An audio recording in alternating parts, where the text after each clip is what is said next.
Recording in progress.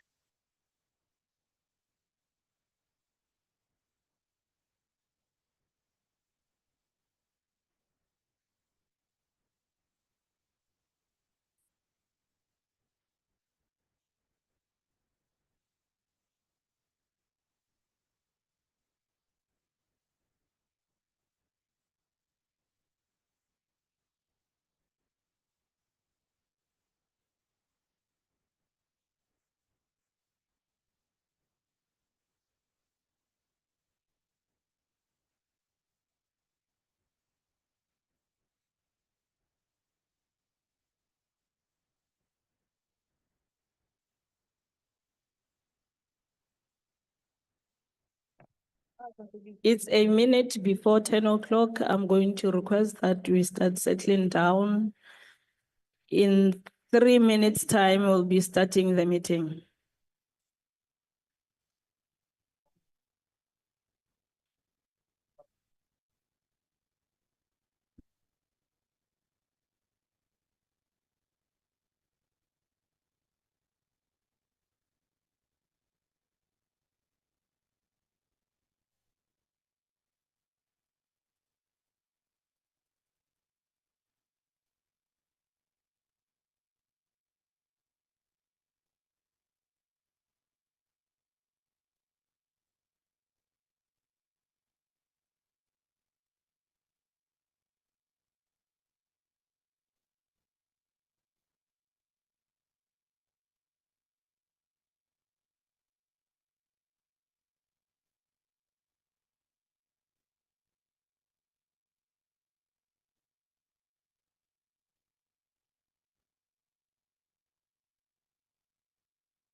A very good morning to everyone in attendance. I hope all of us have greeted each other. We've settled down and we are ready to begin with our meeting. Let me start by greeting all in attendance and welcome the minister, the deputy minister, members of the 4 committees on finance from Parliament, National Treasury officials, chairpersons of the portfolio committees on finances from provinces, both in the sitting and on the hybrid or on the virtual platform, members of the public, all stakeholders that might be in attendance, and the support staff of all the 4 committees on finance of Parliament. A very good morning to you and welcome to the meeting. We are not going to make any opening remarks. I am with the 4 chairpersons of committees on finance. At my far left is Honorable Maimane, the chairperson on the Standing Committee on Appropriations from the National Assembly. And then next to him is Dr. Maswangani, a Standing Committee on Finance chairperson from the National Assembly. Next to me is Honorable Ndlovu, a chairperson on the Select Committee on Finance, and myself, Honorable Lekwase, a chairperson on the Select Committee on Appropriations. Both of us are from the NCOP. I am not going to take long in opening the meeting. We have a long engagement today with the minister, and our intention is to be mindful of time, as our meeting has been set for 3 hours, which is from 10 o'clock until 1 o'clock. I am going to request that we do not take any round of introductions, as there's many of us. Anybody who make a submission or asks the question, they will introduce themselves during the deliberations. Welcome again into the meeting. This meeting will be focusing only on the briefing by the Minister of Finance on the 2025 budget that he has tabled before Parliament on the 12th of March. I will therefore, without any waste of time, hand over to the Minister to lead the presentation, and he will indicate on how the team from the National Treasury will be taking us through the presentations. And then later I will allow members to engage on the presentation, ask questions, and make any comments they might want to make towards the presentation on the budget, and then we'll take it from there. Thank you very much. Over to you, Minister. Thank you, chairpersons of the NCOP, Appropriation and SCOF.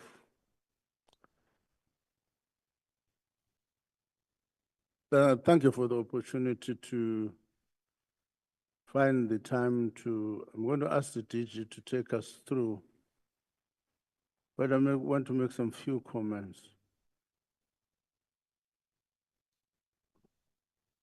The first one, we've challenged as a nation. Part of those challenges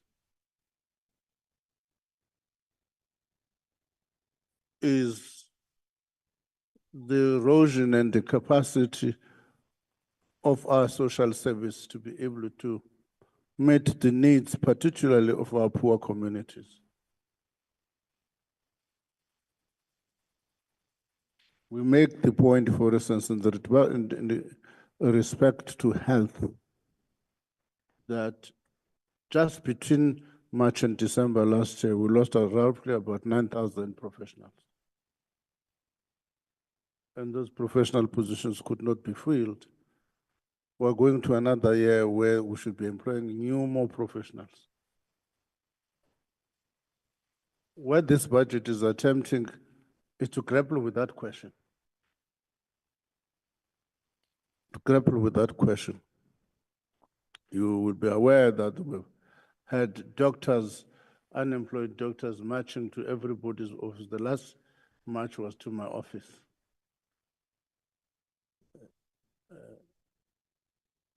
Expressing a need to provide this needed service to our communities. It's not about employment, it's about to provide a service which is needed to our communities.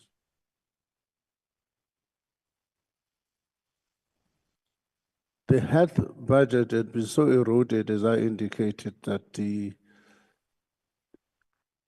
accruals amounted to 21 billion.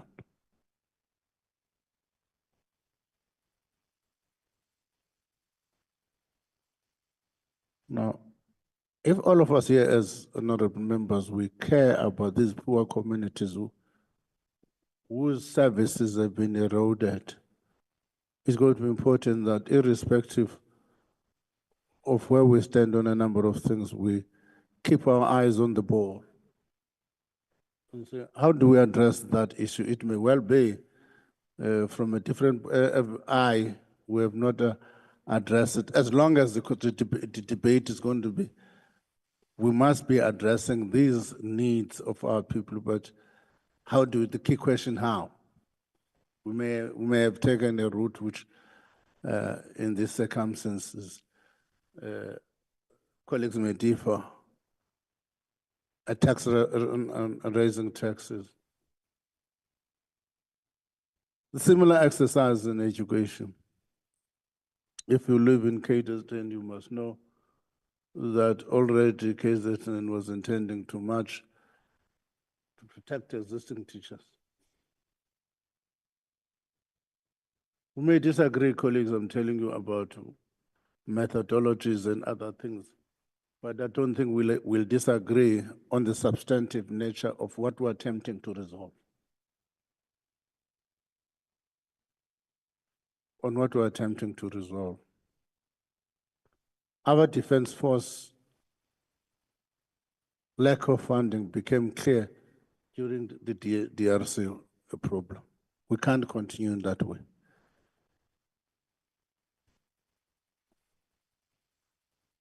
I'm citing but a few examples of what we're trying to grapple with, colleagues. Poor communities use communitary. One of the things we're doing in this budget is to invest much, particularly on signaling, to reduce the time for the train. For poor communities, we make this thing in the statement that if you are in Naledi now, you will have a train in every 10 minutes. If you are in Khayelitsha, you will have a train in every 10 minutes. That's our ambition. And I made the point that the World Bank study shows that one of the difference between your rand for rand, a South African worker and a South Korean worker, the difference in terms of disposable income is because the South African worker pays a lot on transport. So I thought I should make those remarks as far as the teacher is going to present to understand where we are heading to. We may be taking a wrong direction but we might understand where we're heading to. That's what we want members to appreciate. Thank you very much. DJ. Thank you very much. Over to you, DJ. Thank you, Honourable Chairs. Good morning to you and the Honourable Members and all the colleagues here today. My name is Duncan Peters. I'm the DG of the Treasury. The presentation, as the Minister has indicated, sets out a budget that we believe is a budget that sets the scene for us to be able to invest in the right kind of things for faster growth. So we always start this presentation with the economic outlook. We'll talk about how the various strategic investments in infrastructure can support job creation and growth. We will also then indicate what all of this means for the fiscal framework, and then, of course, articulate the decisions that are being taken on the tax and the spending side and what that then means for the fiscal framework. The next slide shows the global growth outlook. We always start putting together a fiscal framework with our macroeconomic forecast, and the starting point of that forecast is what's going to happen to global growth. So in the near term, we expect global growth to remain stable at 3.3%, which is below the historical average, and there are quite significant regional differences. In the US, for example, they are experiencing upward revisions to growth, while in the euro area, they are challenging with growth because of their own geopolitical tensions as well as the broader global uncertainty. Inflation has continued to ease, but in many parts of the developed world in particular, structural constraints such as low productivity and aging populations limit their long-term growth potential. On the next slide, we go into the South African forecast for growth. We project growth of 1.9% in 2025 from a revised estimate of 0.6% in 2024. This growth does reflect weaker than expected GDP outcomes in both the third and the fourth quarters. We expect growth to average 1.8% from 2025 to 2027. Household consumption has been revised lower, while gross fixed capital formation or investment and government consumption is revised higher. We will, of course, also incorporate in future growth forecasts the outcome of the fourth quarter GDP numbers, which were released a week before we tabled the budget. The next slide then just outlines the risks. On the domestic side, logistics challenges remain a constraint. There are some unfunded spending pressures that we are concerned about. In particular, the minister would have spoken in previous engagements around things like PEPFAR, which have not entered the fiscal framework yet, as it were. Faster than expected easing in interest rates and inflation is an upside risk, potentially, because that would boost consumer spending. There are some potential also positive upside risks from domestic food prices that could benefit from a recovery there. And on the revenue side, greater than anticipated withdrawals from two-pot retirement would lead to higher than anticipated levels of both consumption and revenue. On the global side, there are heightened concerns over escalating protectionist risks and geopolitical tensions and what that means for global growth, as well as commodity prices. A strong US dollar may cause capital outflows, although, interestingly, the rand remains one of the best performing emerging market currencies against the dollar, which of course for us helps because it limits imported inflation and therefore keeps prices in South Africa lower. There are some limited upside risks globally also from the implementation of structural reforms in other parts of the world. The next slide then outlines our medium-term economic strategy, which is anchored by 4 pillars or 4 priorities. First, maintaining macroeconomic stability and reducing volatility to reduce the cost of living and encourage investment. How? Because if you have macroeconomic stability in place, you will benefit from lower interest rates and therefore lower cost of capital and lower cost of borrowing, which supports investment. Implementing structural reforms is the second pillar and remains important in order to promote a competitive economy while addressing the various constraints to job creation. Building state capability is a very important priority, in particular for Operation Vulindlela Phase 2, which will focus, amongst other things, on digital transformation. And then finally, and the slides will talk to this in greater detail, infrastructure investment, and we'll return to that later. The next slide then just summarizes the one key pillar of the growth agenda, which is structural reforms. In phase 2 of Operation Vulindlela, we will be following through on some of the existing reforms in electricity and logistics in particular, but there are also some new priorities for phase 2. On the local government side, institutional governance and financial reforms to address the root causes of deteriorating performance and service delivery at a municipal level.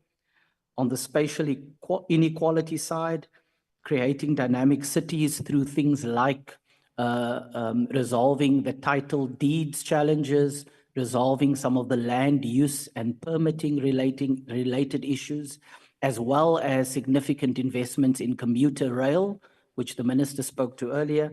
And then on the digital transformation side, there are significant investments in digital public infrastructure that's being planned. On the next slide, we then talk to our fiscal strategy and the key components of that strategy. First, strengthening fiscal sustainability and accountability.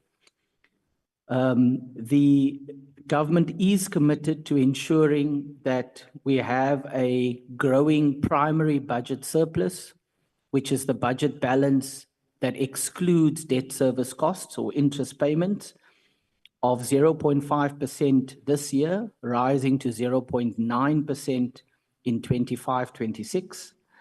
And we published a document on fiscal anchors to start a conversation, a broader conversation about how to ensure that we can improve the long-run sustainability of our fiscus. Secondly, on the tax policy side, we are proposing 28 billion rand in additional tax revenue measures in 25-26 and an additional 14 billion in 26-27, and we'll go through those tax measures in detail later. We are also expecting 4 billion rand in revenue from the sale of strategic oil reserves, which will flow into the National Revenue Fund in 25-26. On the infrastructure side, we'll go through that in more detail later, but we are adding or proposing to add 46.7 billion to infrastructure plans. This is a key part of the growth agenda. And then finally, a sustainable public service wage agreement, which will add certainty for the next 3 years due to the 3-year nature of that agreement. Public servants will receive 5.5% wage increase in 25-26, which will exceed inflation, and then CPI-linked increases in the 2 outer years.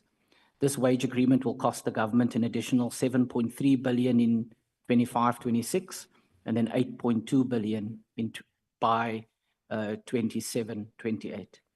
The next slide then talks to the plans on infrastructure, which is a very important pillar in our view of unlocking growth and job creation because of how labor intensive, in particular, the construction sector is and the very high employment multipliers there.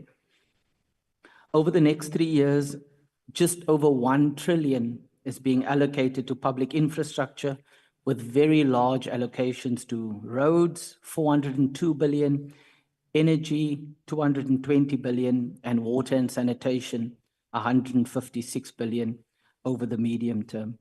And the budget then proposes additional funding of 46.7 billion for infrastructure projects over the medium term. There are also some institutional reforms that are being finalized. We are establishing a single structure in the National Treasury in 25-26 to coordinate state participation in project preparation, planning, PPPs, funding, and credit guarantees.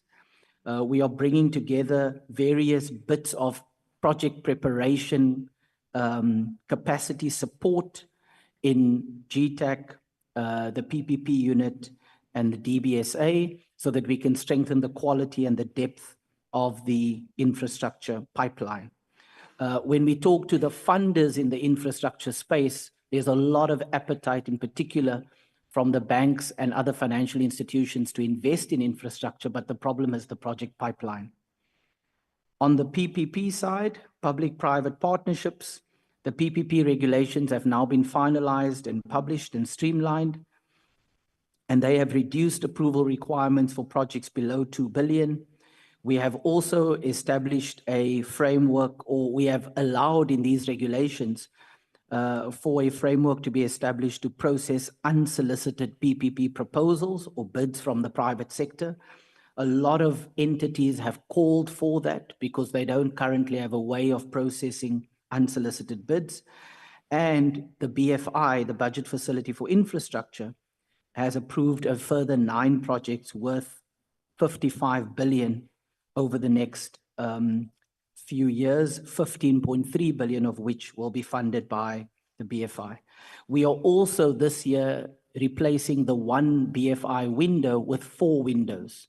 So we will now be giving departments and entities 4 opportunities per year to submit their projects for funding. And we believe that will really assist with the infrastructure pipeline. And then finally, the budget proposes a performance-based conditional grant for trading services or trading entities at a municipal level that provide basic services such as municipal water. And this grant will incentivize financial and operational reforms to improve the functioning of these entities. Turning now to the first part of the fiscal framework on the next slide, which is the changes in tax policy. The minister spoke about the various spending pressures in the system, and it is our view that an increase in the spending has to be accompanied by an increase in revenue in order for the government to maintain its commitment to fiscal sustainability, including a rising primary surplus and stabilizing debt in 25-26. The minister spoke about what some of these are, and while this budget includes a mixture of tax measures, it does still consider that a VAT increase will be indispensable for raising the additional revenue. On the next slide, we talk about what some of those medium-term expenditure adjustments are. The 2025 budget proposes additional spending pressures to be funded of 232 billion over the medium term. And we can see what those additions to baselines are in the table on the slide that's currently being projected. Firstly, about 46 billion, as we indicated earlier, to infrastructure. Secondly, 23.3 billion to fund the wage agreement that was signed a few weeks ago. An additional 11 billion is being proposed for early retirement. There are a number of departments, such as the Department of Defense and Correctional Services, where they cannot afford the current employees on their structures. And so we believe, in consultation with these departments, that making a provision for early retirement without penalties to your pension fund, as well as an incentive for early retirement, will help these departments to readjust their employee budgets and rejuvenate those departments by bringing in new employees. All of the savings that departments will get from early retirement will be retained by those departments, so they will not flow back to the fiscus. And secondly, early retirement is only possible with the permission of the accounting officer or the executive authority. So departments will have the final say in deciding who actually leaves. Another 35 billion rand appropriation is proposed for the Social Relief of Distress grant. The honourable members will notice that in 26-27 and 27-28, there is no appropriation being proposed for the Social Relief of Distress grant. But there is, however, a provisional allocation in the fiscal framework for the Social Relief of Distress grant. So it is funded for the next 3 years. The only reason it's not there is because the second 2 years is a provisional allocation in the fiscal framework. And that's because of the ongoing work around the Social Relief of Distress grant in terms of determining its future. The budget also proposes above inflation increases to social grants. So all social grants will be increased by inflation, but there are some above inflation increases that are being proposed, which will cost 8.2 billion. And this is also to offset the impact of the 0.5 percentage points increase in VAT that's being proposed. So for example, in the case of the old age pension grant, that grant is going up by 130 Rand per month. And in the case of the child support grant, by 30 Rand per month. There are 70 billion rands in provisional allocations for frontline services.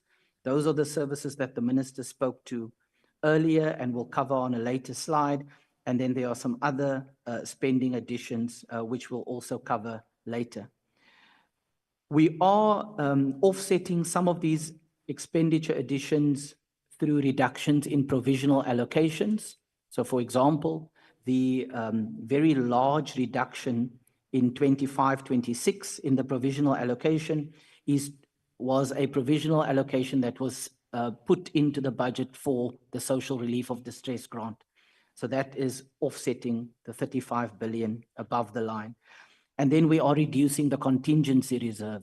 So unfortunately, we have much lower buffers in this fiscal framework than we would typically have. We are reducing the contingency reserve by 2.6 billion in 25-26 and almost 10 billion in the outer year.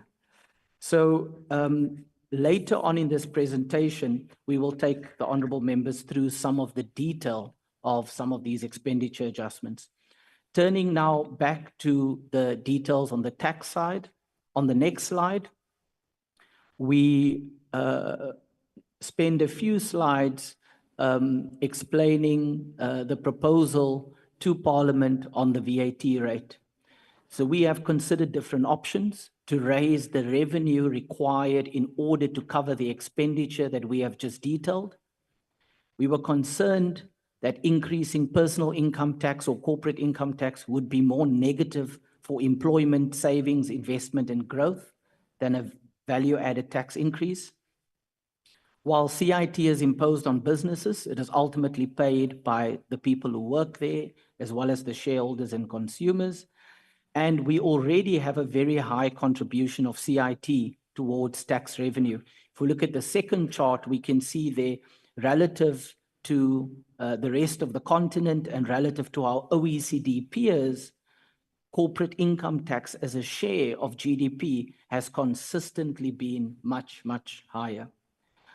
However, in contrast, if we compare the VAT rates by country, we can see that the average VAT rate in the OECD countries is around 19%.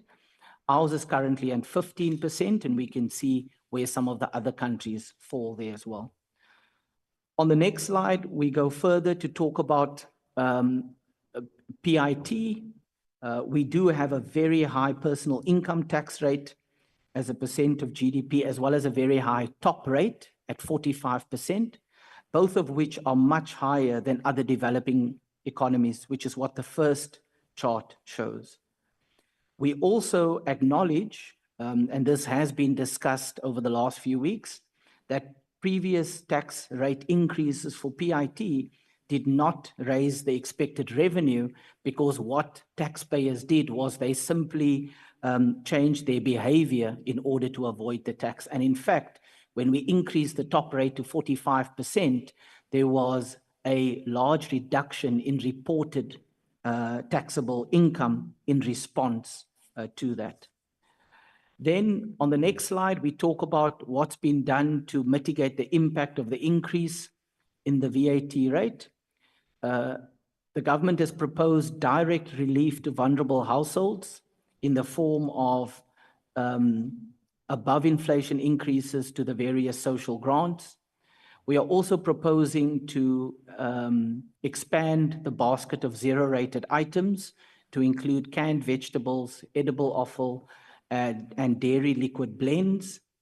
And however, we do acknowledge that in previous cases, because zero rating is such a blunt tool, the benefits from previous items that were zero rated did not fully pass through to lower income households. But it is clear that the prices did decrease and that there was some benefit, although not fully passed through. And of course, also there is no proposed increase to the general fuel levy or the road accident fund levy in order to limit the broader impact on cost of living. In the next slide, we just spend a few bullets on the criteria used for VAT zero-rated items additions. The principle that we apply is that we evaluate the requests for zero-rated items against the revenue foregone to the fiscus, while keeping an eye on the potential impact on lower-income households. And we focus in particular on the expenditure items that are consumed by the households in expenditure deciles 1 to 4.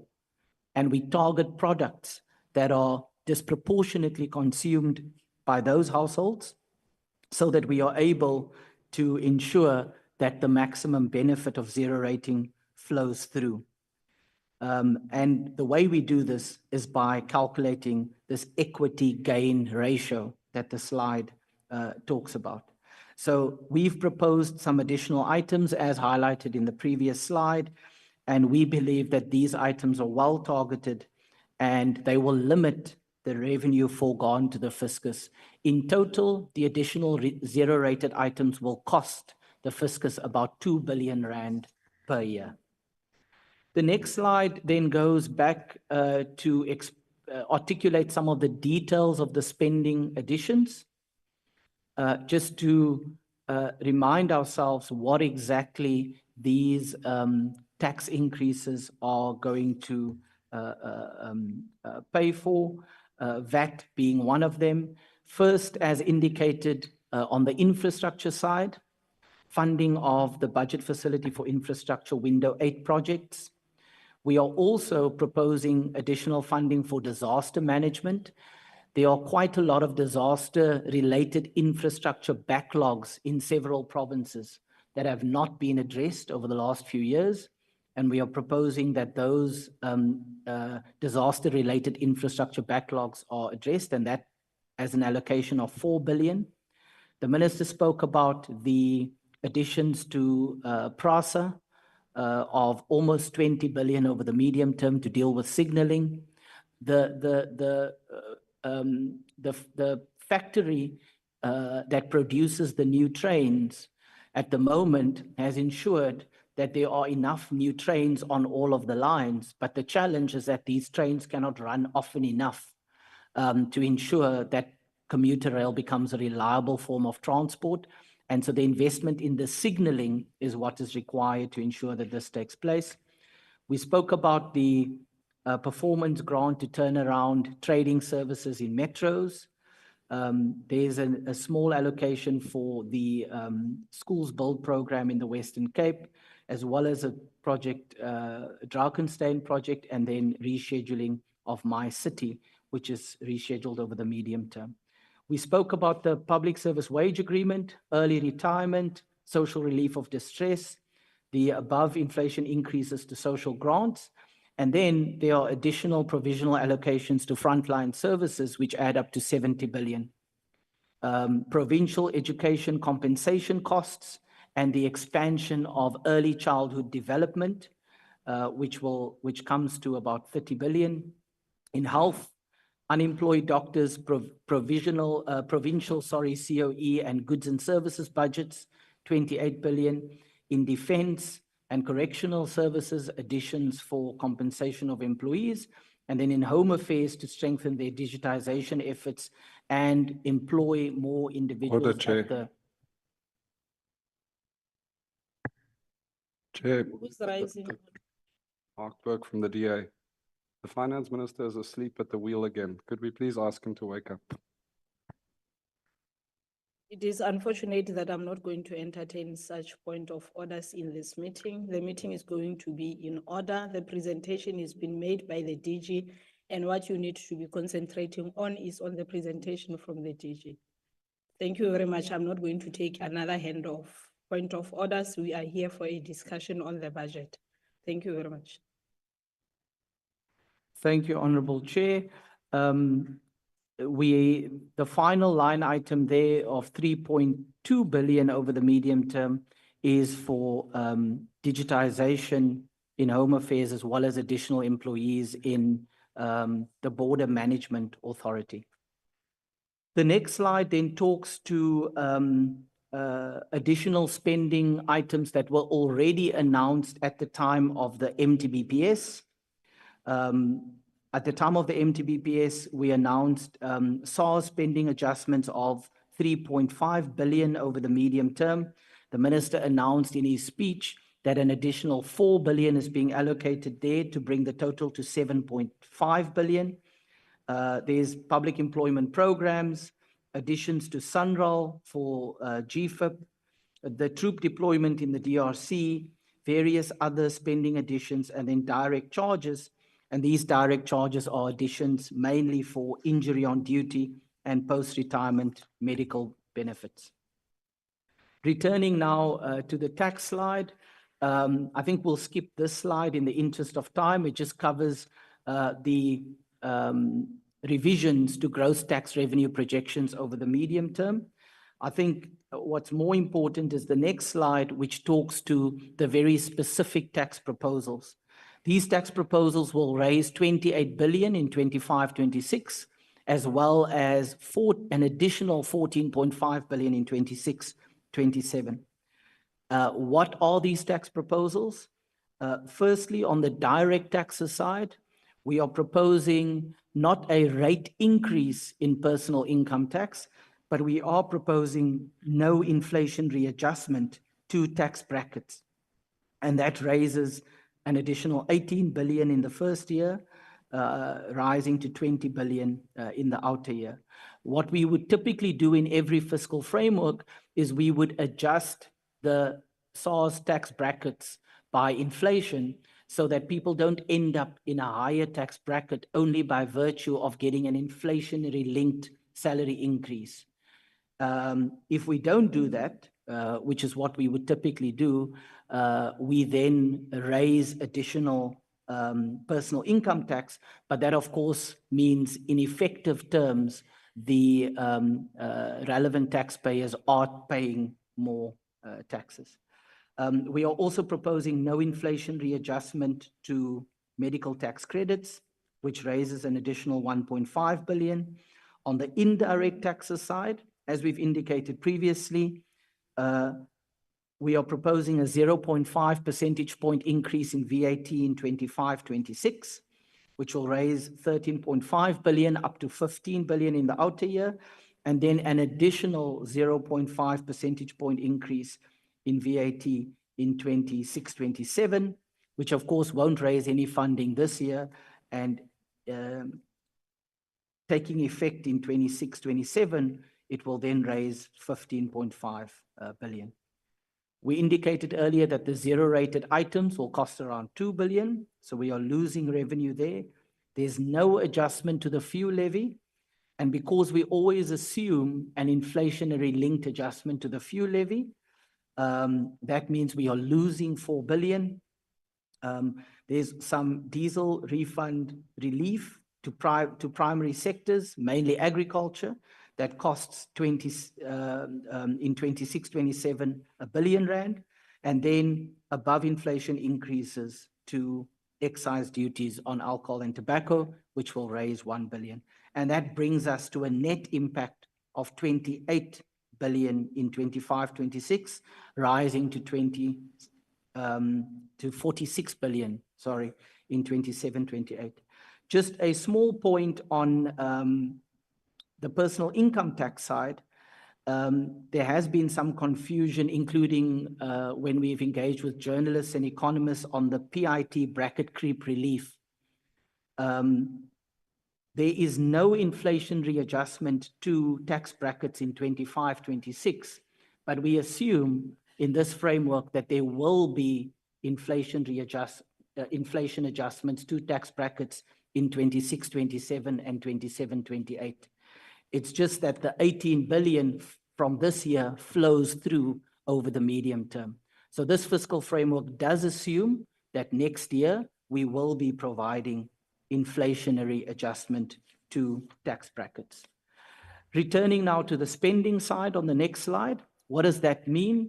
Well, it means that our consolidated spending will increase from 2.4 trillion to 2.8 trillion in 27-28. Learning and culture over the medium term and on a consolidated basis receives the largest share of expenditure at 1.6 trillion. And we've always raised to this House our concern around debt service costs, which is the second largest item of spending over the medium term at 1.3 trillion, followed by social development and health at 941 billion. In terms of expenditure growth, it's important to highlight the first slide there, that payment for capital assets is the fastest growing item over the medium term at 8.1%. And that again is a very important part of this budget, and the infrastructure reforms being matched by the growth in infrastructure budgets. The second fastest growing item of spending is debt service costs at 7.1%.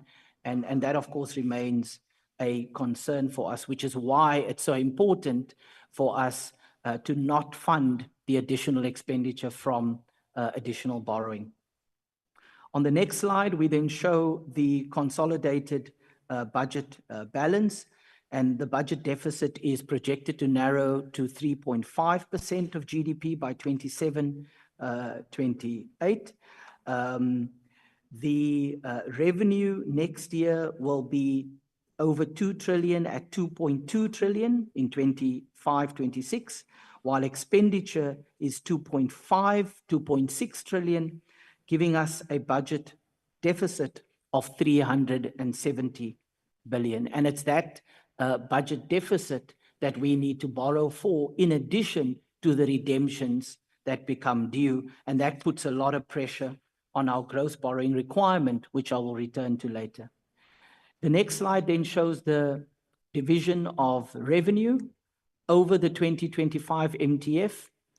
48.4% of nationally raised revenue is allocated to national government, 41.9% to provinces, and 9.7% to local government.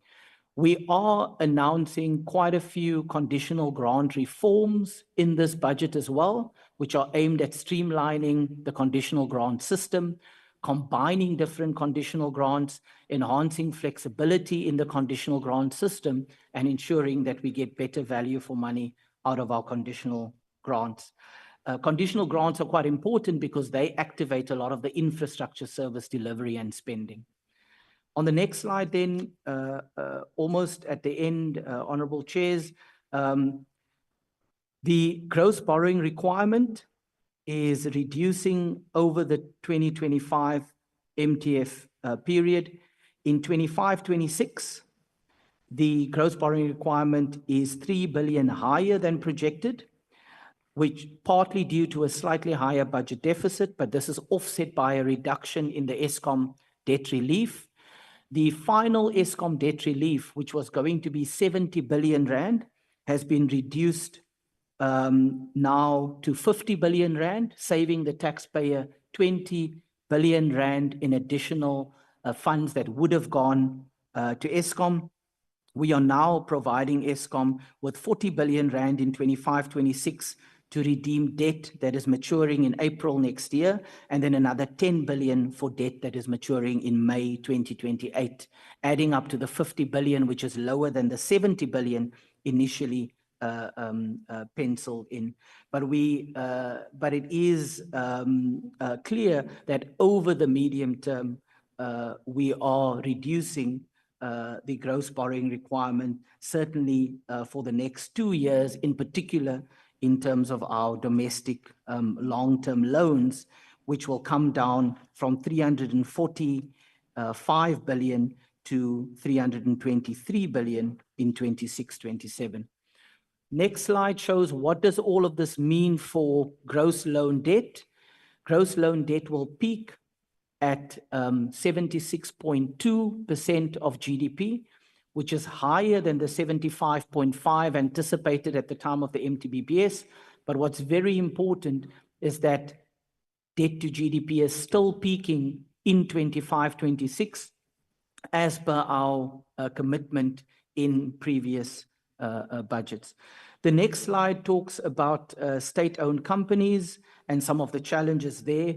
There are some areas of green shoots. For example, in Eskom, they are making progress on their recovery plan, although on the finances side, there's room for improvement, and their operational performance also requires improvement. Transnet is still struggling with very high debt levels, and in this budget, 2 additional allocations are being made to Transnet for their Ukuvusilela Auto Corridor, as well as their project at the Cape Town Inland Terminal. And we are working with Transnet on other projects that they may want to submit through the BFI process. But in general, we do have some concerns around the potential impact of state-owned companies and their weakness on the fiscal framework, not only in terms of financial support, but also how their operational activities impact, for example, our ability to generate tax revenue. The next slide then just provides a summary of the fiscal strategy, which I won't go through. If the colleague can then just move to the final slide, which I believe should be here, the one after this, which just talks about the process. We have the committees represented here today, of course, know the process much better than we do, but we thought it's also important, including for the public, to remind ourselves that the process will now begin where the Minister of Finance will work with Parliament to process the budget that has been presented today. This process is governed by the Money Bills and Related Matters Act.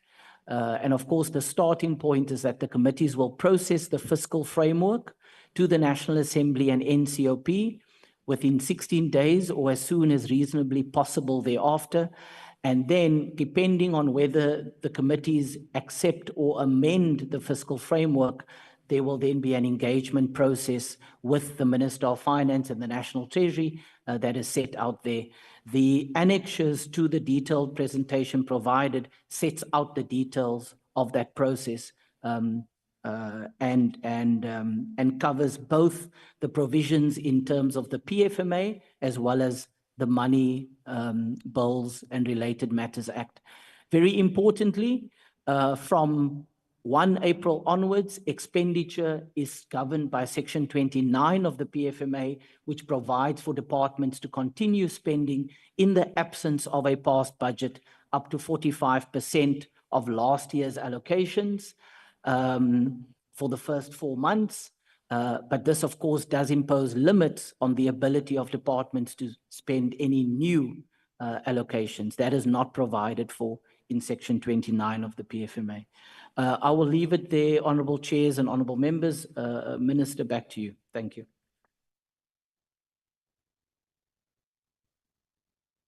Thank you, DG. Minister, any addition before I know the hands of members? Minister, Deputy Minister, any addition before I know the hands from members?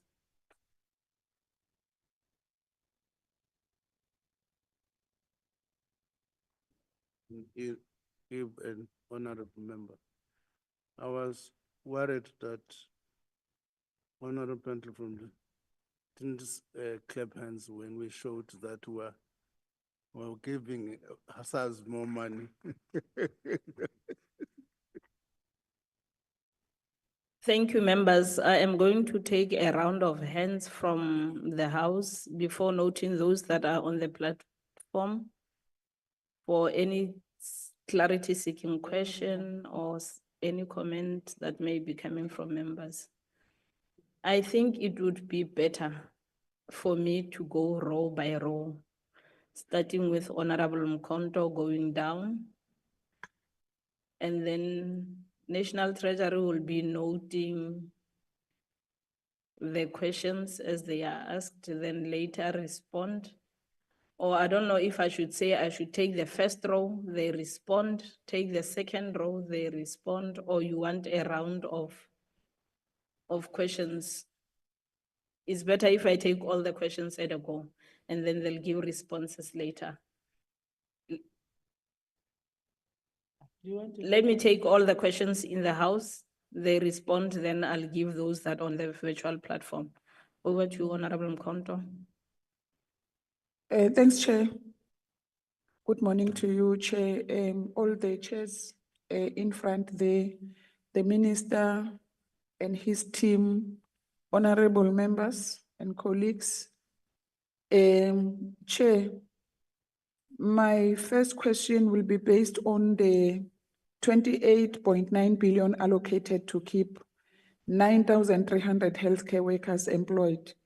But in the minister's opening remarks, he said, we were not able to keep 9,000 healthcare workers.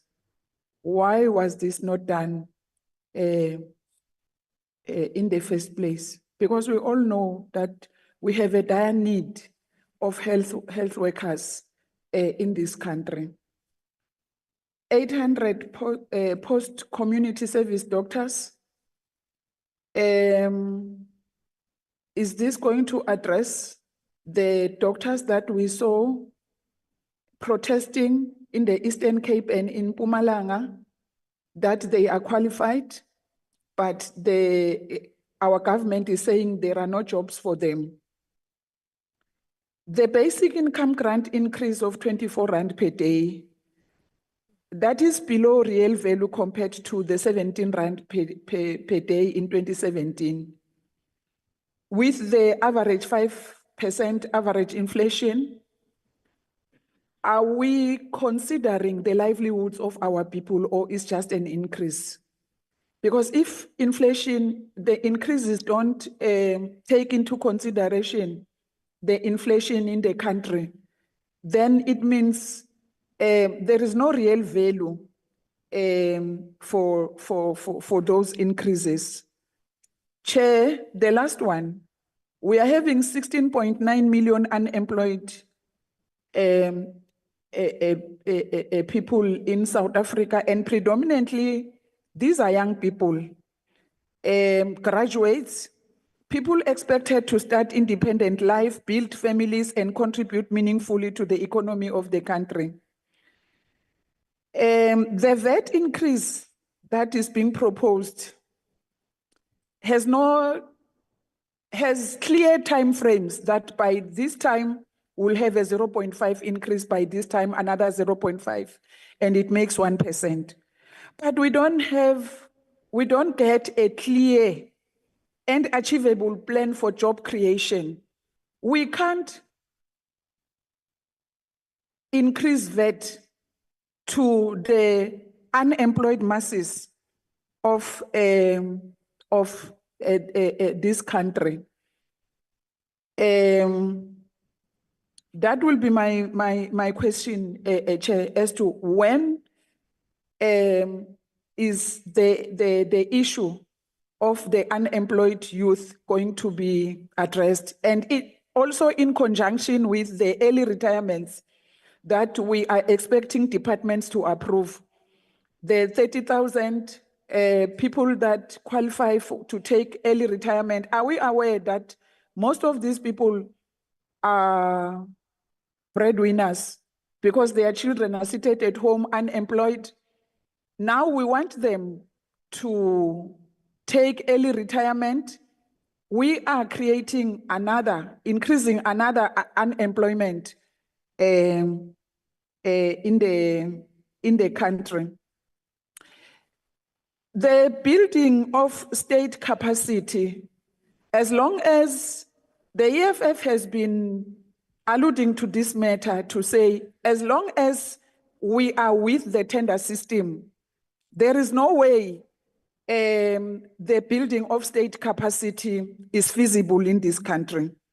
Engineers and other critical skills are leaving the country because they have realized that they have nothing to contribute to this country. All the infrastructure development that is mentioned here will be given to tenderpreneurs. So exactly how are we going to build the state capacity and be able to be able to provide for our people if critical skills are leaving, people with critical skills are leaving this country because we have nothing to offer them. Thank you. Honorable Sibisa. Thank you, Chair. Greetings to all the chairpersons. Greetings, Minister, and your team. It's very disappointing, Minister, that you try to justify the increase of VAT in this book to say that at least South Africa, your VAT rate is very low compared to other countries. So I'm going to give you a scenario, Minister. South Africa versus Sweden. Population of Sweden is 10 million at 10.4% unemployment rate. Population of South Africa is 64.5 million at 33.2% unemployment rate. So we can't just say that at least you are better, your VAT is lower than, and then you don't take into consideration the population and the unemployment rate.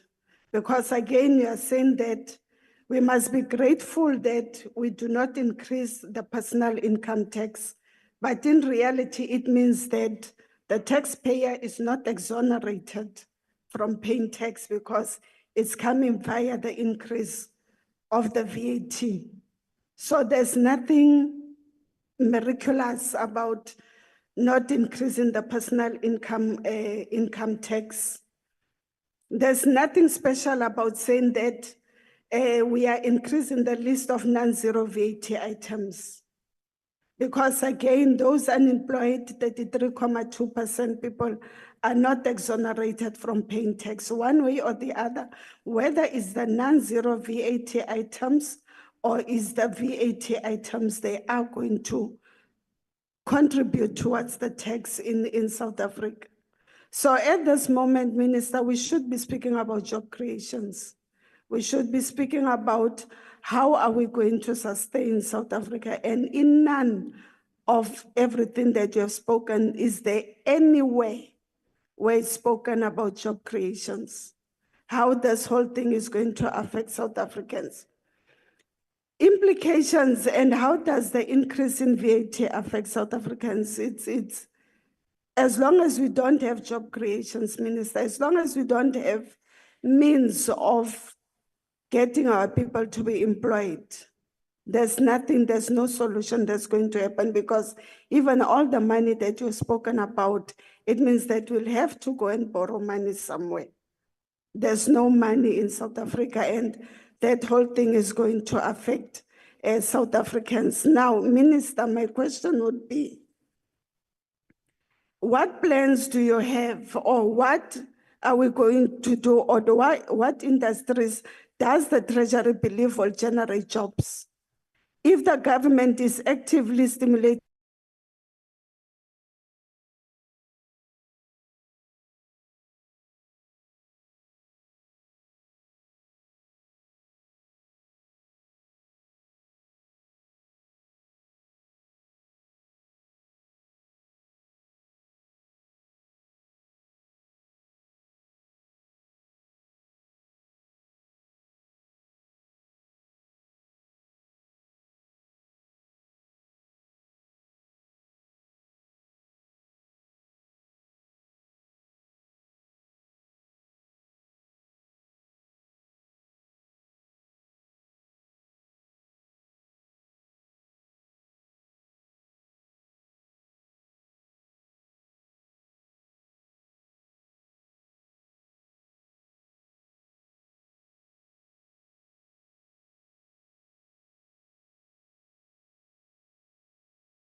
Apologies for the interruption, Chair, but we have lost sound on the virtual platform.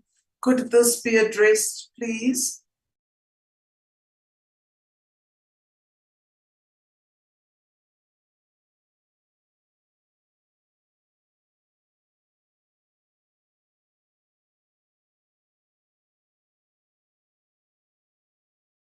It crosses the border.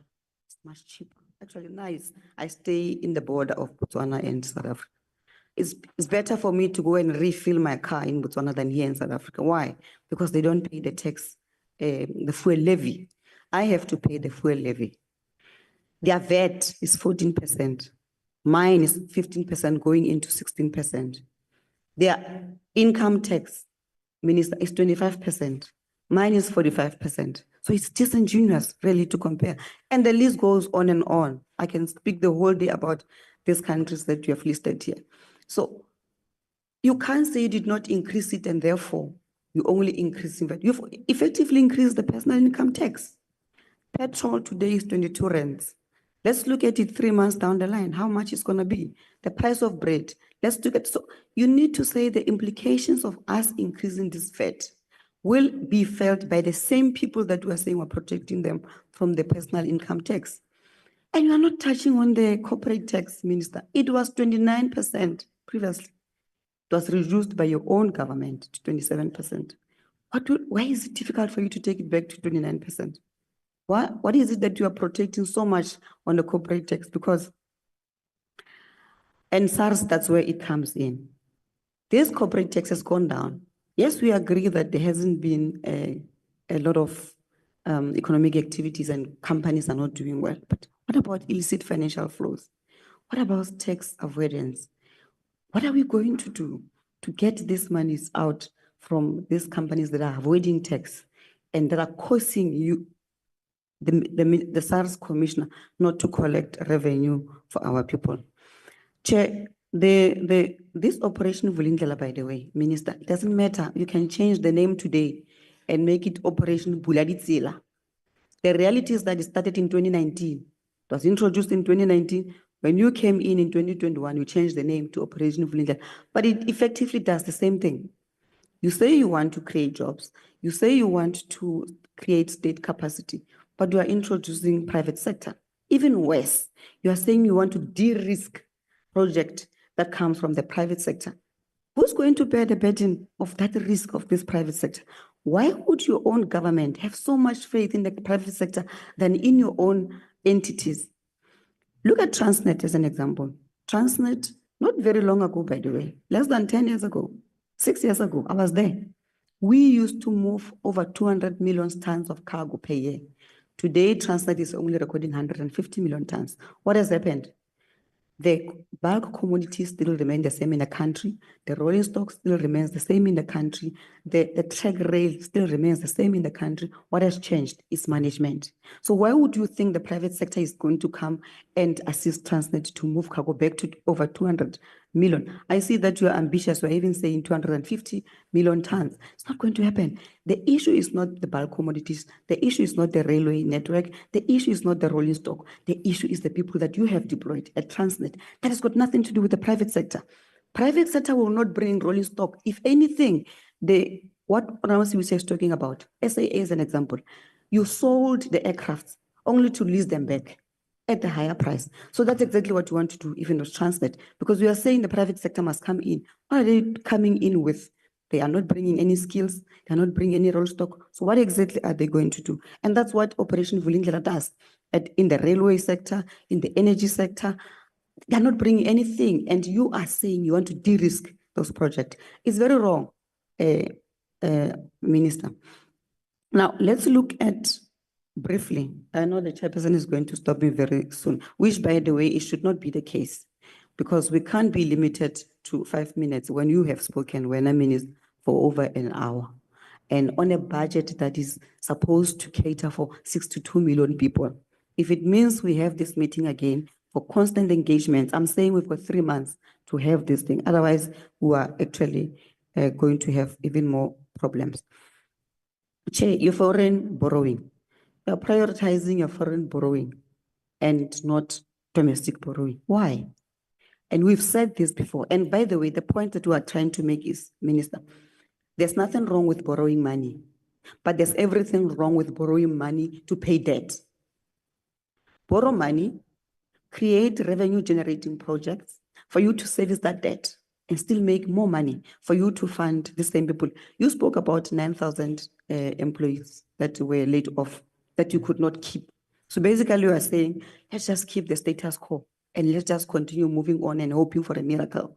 No, you should be saying with this budget, we'll be able to bring back those people and get more people, because the reality is that we need more people. We need more nurses, we need more doctors, we need more teachers. And it doesn't help, by the way, Minister, having more teachers, having more money for NSFAS, which is not going to plow back into the economy. What are we saying? Look at the model of China. China realized that we need engineers for us to industrialize and to create factories and whatnot. They send out students from China all across the world to go and train and become engineers, for them to come and work. What do we do in South Africa? We take NSFAS money, we give it to students to go study. Work After towards finishing concluding, studying, Honorable Chair, Doctor. they come and stay at home and look at you. That's why 28 million people out of the 64 million, 62 million people depend on you for SRD.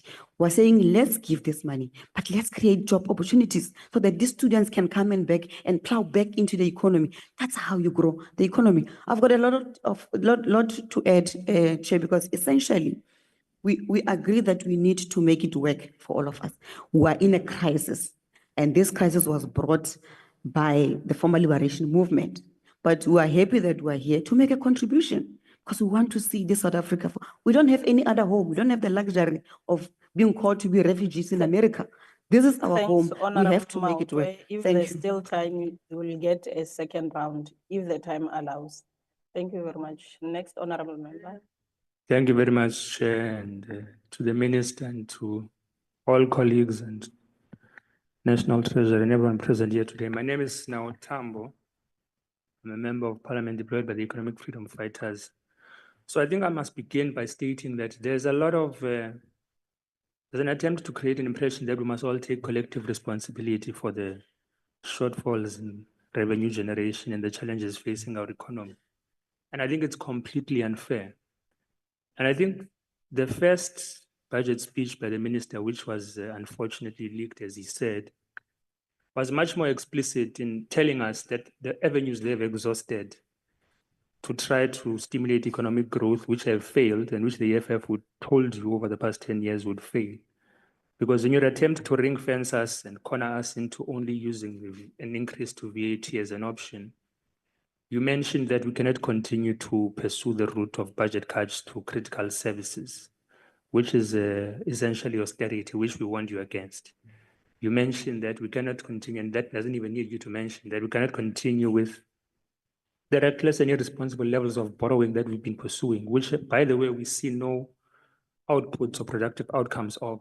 There's been constant borrowing. We are sitting with this high and ballooning debt service costs today, an accumulated debt, but we don't see the practical and meaningful infrastructure developments that come out of it. And therefore, you also state, and perhaps a sort of fault of yours, you borrow and then you allocate monies and then they get looted in various sectors of our society. But we can't continue to pursue that route, and that was also approaches that were pursued by National Treasury's planning, which have failed, and now we're sitting with ballooning debt service costs. Now we're left with taxation as an option, and we want to tell you it is also going to be a failure, because taxation cannot stimulate economic growth, and it cannot be your approach to sort of determine how you're going to resolve your expenditure costs. It's not sustainable. So there's no long-term framework of how you're going to generate revenue. And it's as if all of these items are new expenditure items. The social relief distress grant is not a new expenditure item. Health is not a new expenditure item. Education is not a new expenditure item. But you present everything to us as if it is a crisis, because you have exhausted failed mechanisms which you decidedly considered were failed mechanisms which were borrowing and austerity in the past. And now taxation is the last option. And we should say today categorically that it's also going to fail. So all of these projections and presumptions that National Treasury works on do not seem to have long-term thinking in mind as to how the economy is going to be stimulated. And this applies also to your projections around economic growth. They are constantly revised downwards. So I see now it says 1.8%. I'm sure when you present the midterm budget, you're going to tell us it's been revised down from that 1.8% because that has been the trend over the past couple of years. So the attempt to make us take collective responsibility for national treasury's incompetency and poor planning is incorrect. And the attempt to make us, to blackmail us into a corner that we all have to take these trade-offs in order for people to receive services, whether it's health or education. It's trade-offs that are consequences of poor fiscal planning. And that poor fiscal planning is not a resultant of collective responsibility of parliamentarians or the people of South Africa. So I needed to state that point. And you continue with these presumptions because Operation Vulindlela presumes that the private sector is going to meaningfully stimulate and grow the economy. You've introduced credit guarantees to them that protects them from risk. You're telling us about global risks where you have to ensure, where people are afraid of global risks, which entail fear of protectionist industries or protectionist practices by South Africa, as if we're not supposed to protect our local industries. It's incorrect. So you base your entire fiscal planning on private sector investment when the private sector has proven that it is practicing illicit financial flows, tax avoidance, and profit shifting, and base erosion. So, and then you tell us that we're already transitioning to phase 2 of Operation Vulindlela. Can we get the outcomes of phase 1? We're proceeding to phase 2 of Operation Vulindlela. That is fine. What have been the productive outcomes of phase 1 of Operation Vulindlela? Because it cannot be that you're constantly presenting new presumptions and we must adopt them, and then they end up failing. So let's have National Treasury take responsibility for that. What have been the outcomes of the excessive borrowing that now we're sitting with debt service costs? Tell South Africans, why do we have such high debt service costs and how has that impacted on their lives productively? We can have debt, we accept that. We accumulated that debt to serve what purpose, and what can our people point to that has alleviated or changed in their lives that has resulted in these high debt service costs? We've cut budgets and it's not our responsibility. It's the planning of Treasury which was based on austerity. I'm interested on why we continue to call state-owned companies when there seems to be an adopted political policy that we're not going to conduct what you call bailouts. Why do we characterize state-owned companies the same way that we characterize private companies which would require bailouts operating in South Africa? Because if it is a state-owned company, we surely should be exploring possibly year-on-year allocations for developmental purposes to these state-owned entities because their point of existence should not be profit. Their point of existence is to be able to service our people, provide reliable railway network services, provide reliable water services, provide reliable freight and airway services, provide reliable energy supply and generation. So to characterize them as bailouts is to ostensibly create a situation where privatization is the only option because you're saying you want to stop providing bailouts to these institutions. So why are they still called state-owned entities? Because they are responsible, they should be part of the fiscal planning of the state on a year-on-year basis if we're seeing the state-owned entities. Otherwise, they've stopped becoming that, they've stopped being that. So I'm going to request that you start wrapping up. yeah, I start by concluding. No, yes, you must. Okay, no, it's fine. And I think perhaps the final point I must make is that hopefully we'll get a second bite. 3 hours is not going to be sufficient for us to deliberate on what we're proposing. We can even sit through the weekend if necessary, but 3 hours is extremely insufficient because the final point, sorry, Chair, the final point is what is the logic of the equitable share allocations? Surely there should be a pursuing of revising of how we allocate budgets to provinces and municipalities. Municipalities are the coalface of service delivery. So this added layer of administration, which is provinces, why does it get more allocations as opposed to municipalities, which are supposed to be at the coalface of service delivery? I think we're curious about that, and perhaps we should think about reviewing that, and hopefully we'll get a second bite. Thank you, Chair. Thank you very much. Next, Honorable Member. Minister, Deputy Minister, DG, Commissioner. So Minister, I have to compliment you on the extra money to SARS. You've spoken about it, but I don't see it in your expenditure. It talks about 3.5 million in the medium term. So the tables haven't been updated. But I want to compliment you because you've listened to me. It's an issue, the very first issue I've raised in government. It stuck out to me like a sore nail that we're leaving so much money on the table. So I compliment you for listening. It's not only a victory for Action SA, but more importantly, a victory for South Africans, the honest paying taxpayers.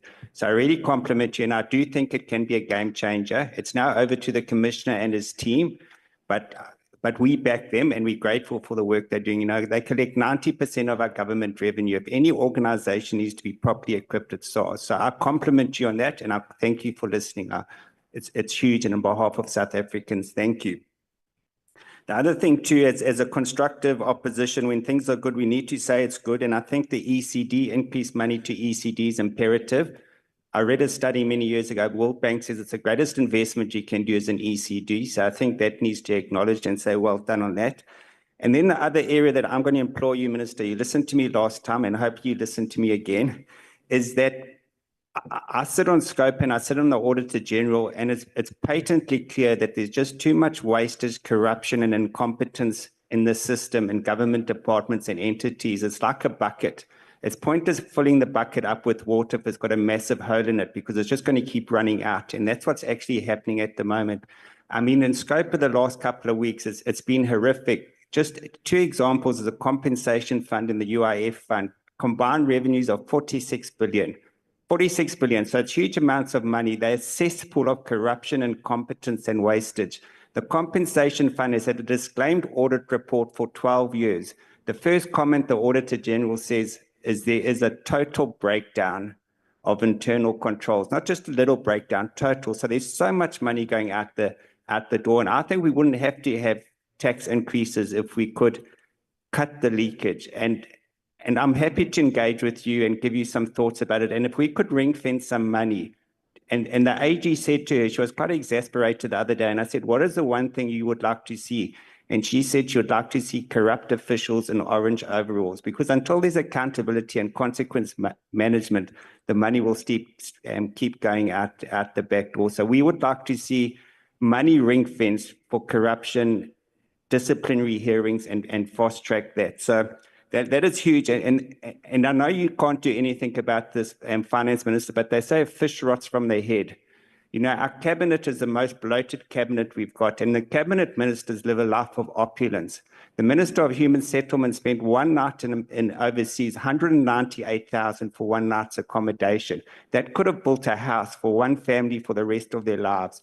So, and if we're asking society to tighten their belts, it must start at the top. We have to lead by example. And I think that's important. We need to clamp down on the international travel and overseas lifestyle, because we can't ask other people to do it. We can't ask ordinary South Africans to tighten their belt when the cabinet is living a life of opulence and luxury lifestyle. Thank you.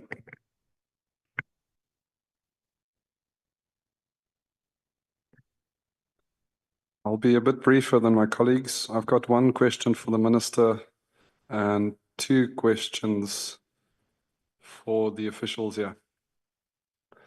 The question to the Minister is, you've stated now that the 2% VAT increase was your idea. And we know that the DG of Treasury at various instances warned you against that. And if that's the case, it seems that you are now acting contrary to the advice of Treasury. And would you then agree with me, Minister, if that is the case, that you're acting contrary to the advice of Treasury, that in fact, you have now gone rogue and you are undermining Treasury? My questions to the officials is the following. To the Director General of Treasury, after the last 15 times that you've tried to predict what GDP will look like, you got it wrong 12 out of those 15 times, or 80%. So I'd like to understand from you whether, while this is hard, whether 80% seems to you like a reasonable number to be bad at your job. 80% of the time, it seems that you're bad at your job. And if we get this wrong, then it has a knock-on effect on the amount of revenue that we're able to collect. And when we're able to collect less revenue than anticipated, that has a knock-on effect on debt and taxes. So my question is this: if you're bad at your job 80% of the time, what remedial action have you taken? Or the alternative is, you receive political pressure to be overly optimistic about what GDP data might look like in the future. And so I'd like to understand from you, if you're not bad at your job 80% of your time, you and your team, then was there political pressure on you to overestimate GDP growth? A related question on GDP growth is that between the failed budget proposal on 19th of February and the pseudo budget proposal earlier this week, you had 1.9% as GDP growth estimated in there. Yet between those two times, we've seen from the latest 2024 data that 0.6% is what was our GDP growth. And we also know that a trade war is now more likely. And we also know that we might lose our AGOA benefits. And if that's the case, I just need to understand whether in fact you had included those considerations and done some remodeling to come up with a more realistic than 1.9% GDP growth number. Finally, to the Director General of Treasury, I'd like to understand the following. We read now in the media that there have been multiple expenditure analysis and studies of SOEs and government departments. Will you make publicly available these documents that it seems like neither at SOEs nor at government departments has been acted on, so that we can fulfill our oversight function and see where the inefficiencies are and start eliminating those inefficiencies? Thank you, Chair. Thank you very much. Next honorable member.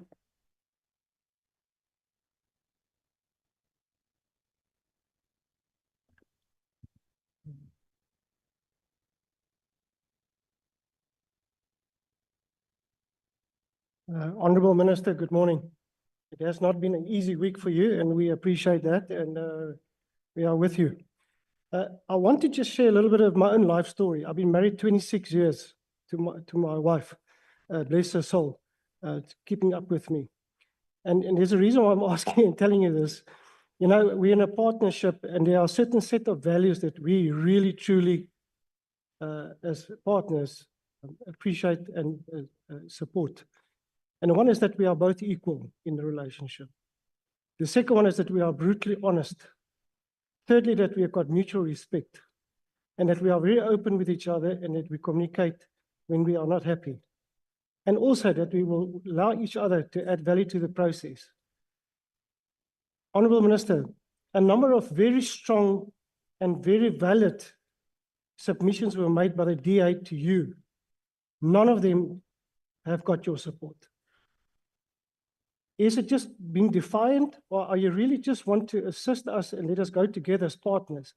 Because as partners, that is what we expect from you as a Democratic Alliance. And the reason why I'm saying this, and let me refer to a specific matter. It referred to the 1.6, approximately 1.6% that we had to go look for to cut back on a total budget. Only 1.6% of the total budget. But you have not even considered that. You were not even prepared to go and look for that. That leads me to the following questions, and a lot of them is around the expenditure. Are you still prepared to reconsider and relook at the complete structural reform of all the SOEs? There's hundreds of them. And the impact of these SOEs on our budget. When are we going to get to the point that we realize that we are actually throwing money into a big black pit with not getting this, the feedback or the response like we should, and all these SOEs, and a complete structural review? On a procurement spend, when are we expecting a complete reform of procurement value, not just on quantity, but also on quality, and particularly in two areas? The one is particularly around services, and the second one is capital goods. I'm asking you today, Minister, that you would come up with a plan, and I know that you have started with a rollout of the procurement regulation. I'm telling you that's not good enough.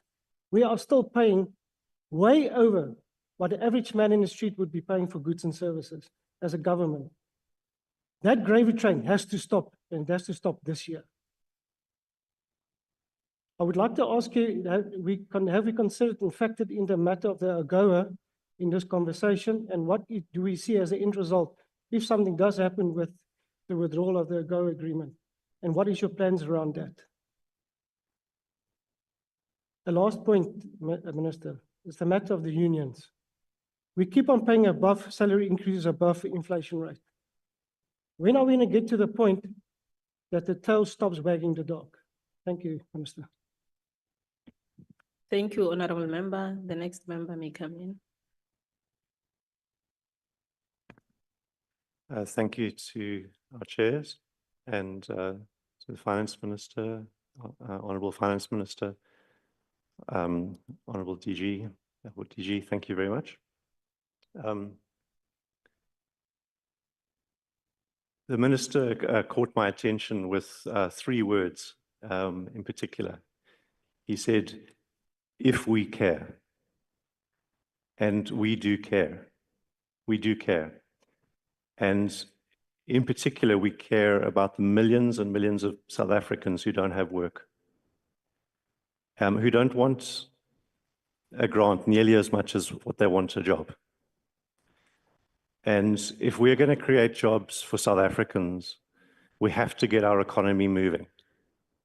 If we don't get our economy moving, we're not going to be creating those jobs. And I'm not talking about 1 or 2%, I'm talking about 5%, I'm talking about 10%, I'm talking about serious growth. And what is it that unlocks that growth? Your own Treasury team will tell you that what's missing is direct private investment. That's what creates sustainable industries that pay jobs, that feed families, that educate children, that lift people out of poverty. That's the missing ingredient. Of course, we do need other things. We certainly need an emphasis on education. There are many other things that government provides that are very important. But if in the trying to provide all of those other things, we're failing at attracting and having the confidence that's necessary for the investment, the direct private investment, we're not going to be creating the jobs, not going to be seeing the growth that we need to see. Now, our document says in various places things like investing for faster growth. And that's great. That's good. That's what we want to see. But just because we say something is a growth budget doesn't mean it is a growth budget. In fact, we formed the GNU and we said our #1 priority is going to be inclusive growth and job creation.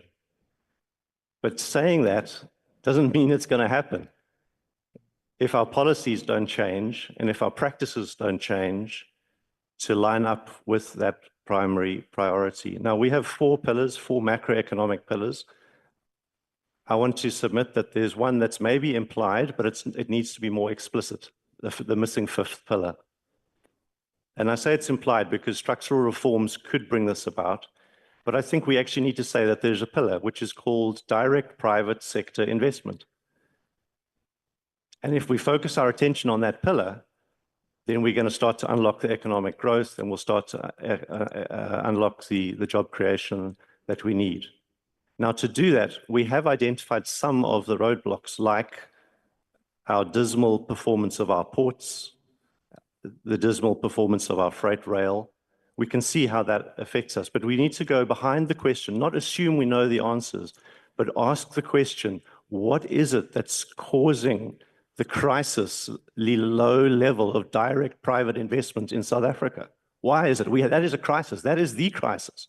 We can talk about all the other things, but if we don't solve that problem, we're not going to see this economy grow in a way that creates sustainable jobs. And so we need to look carefully at international competitiveness. How do we make South Africa competitive? We need to look at how much profit is being made by businesses and what are the triggers that are going to cause that profit to be also reinvested.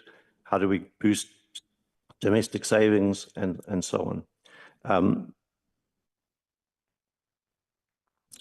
And then we need to look at policy decisions in government that are undermining the confidence of investors. We need to look at other things like the Expropriation Bill.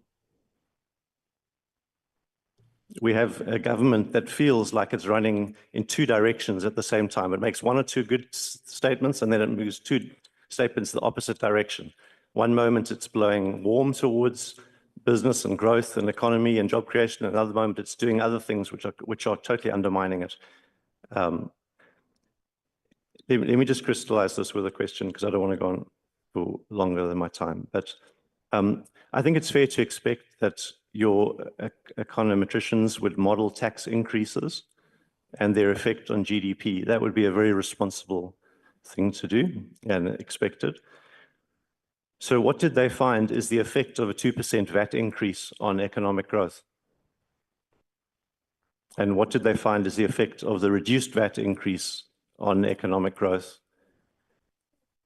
What did they find is the effect of the effective increase in personal income taxes on economic growth? And what did they find is the effect of the VAT increase on inflation? And what did they find is the effect of the VAT increase via the effect of on inflation on debt servicing costs? So those five things: the effect of the 2% VAT increase on growth, the reduced VAT increase on growth, the personal income tax increase on growth, the effect of the VAT increases on inflation, and the effects on debt servicing costs. Thanks very much. Thank you very much, Honorable Member. The next member may come in. Thank you very much, Chair. In this room, we have many stakeholders that influence and make decisions around tax and the budget for South Africans. And I think South Africans are starting to get tired that they hear the same things over and over again, year in, year out, and their lives are not changing dramatically for the better. You know, you just have to look at the AG's reports on the amount of wasteful expenditure, the failed local governments to get their debt in order, and that we really need to start doing things differently in order to stop saying the same things with little to no impact. So today I have two questions, specifically and more succinctly, is that South Africa's debt is sitting in 6 trillion rand at the moment, and we're looking to add to about 400 billion to that this year. So government is probably going to have higher interest rates, and this is further going to suppress our growth, our economic growth. So, and that again is going to constrain the economy and affect people negatively. So what are the plans that Treasury has in place to break this debt, rising debt, and the high rates that we are going to pay, which ultimately is going to affect the economy in a negative way, and we've got to get out of the spiral. And the second question is around the silent tax, and the silent tax is eroding away at South Africans' purchasing power and their economic well-being. And what I mean by this is that we're set to have a tax revenue increase of about 19.5 billion rand in the next financial year. But we haven't adjusted the income tax brackets. So somebody, for example, somebody that may have been earning 8,000 rand in about 2023, and if they had inflation-linked increases, this year they'd probably be earning around 8,900 rand. But the result is that that individual now will be paying income tax, personal income tax. They are now outside the threshold. So this silent tax is going to put more burden on our lower to middle income earners, which exacerbates the cost of living to South Africans. So the question to SARS and Treasury is, what plans do we have to mitigate the silent tax, this fiscal drag that is ultimately going to put direct stress on the most vulnerable South Africans? Thank you. Thank you very much, Honorable Brett. Thank you very much, Honorable Minister, Director General. Thank you. Honorable Minister, in your opening remarks, you've said that we have an erosion of capacity and that we've lost now 1,000 professionals over the past recent period. Now, deep and hard introspection should be or is needed. We are bleeding jobs. We are not creating it. And this budget is a good starting point to address this issue. I'm going to take a very quick deep dip into the proposals and the presentation. Slide 4, NT projects growth of 1.9% in 2025. Now, currently it stands at 0.6, and projection is we are going to grow to 1.9% over the next year. Now, I don't see anything in this proposed budget that's going to be the vehicle to triple the economic growth. On slide 5, domestic risks to the economy. There are 7 bullet points. The 5 last bullet points cannot be indicated as risks. They are not risks. What is a major risk is this proposed budget that does not lead to economic growth and creation of jobs. In its current form, this proposed budget is domestic risk to the future economic outlook. Also on slide number 6, government's medium-term economic strategy is anchored by 4 priorities. But the low GDP growth indicates that past attempts failed in this regard. How does this budget differ from previous budgets in achieving these priorities? We don't see it in this proposed budget. If we look at slide number 9, slide number 10, why is government increasing taxes? And what I've heard so far is we are going to increase tax in the hope to tax ourselves into prosperity and into economic growth, instead of a carving knife into expenses. You cannot tax yourself into prosperity. On slide 12, why the increase in the VAT rate? Once again, this slide compares apples to oranges. We cannot compare with countries with GDP rates and economic growth much higher than ourselves to justify increase in VAT.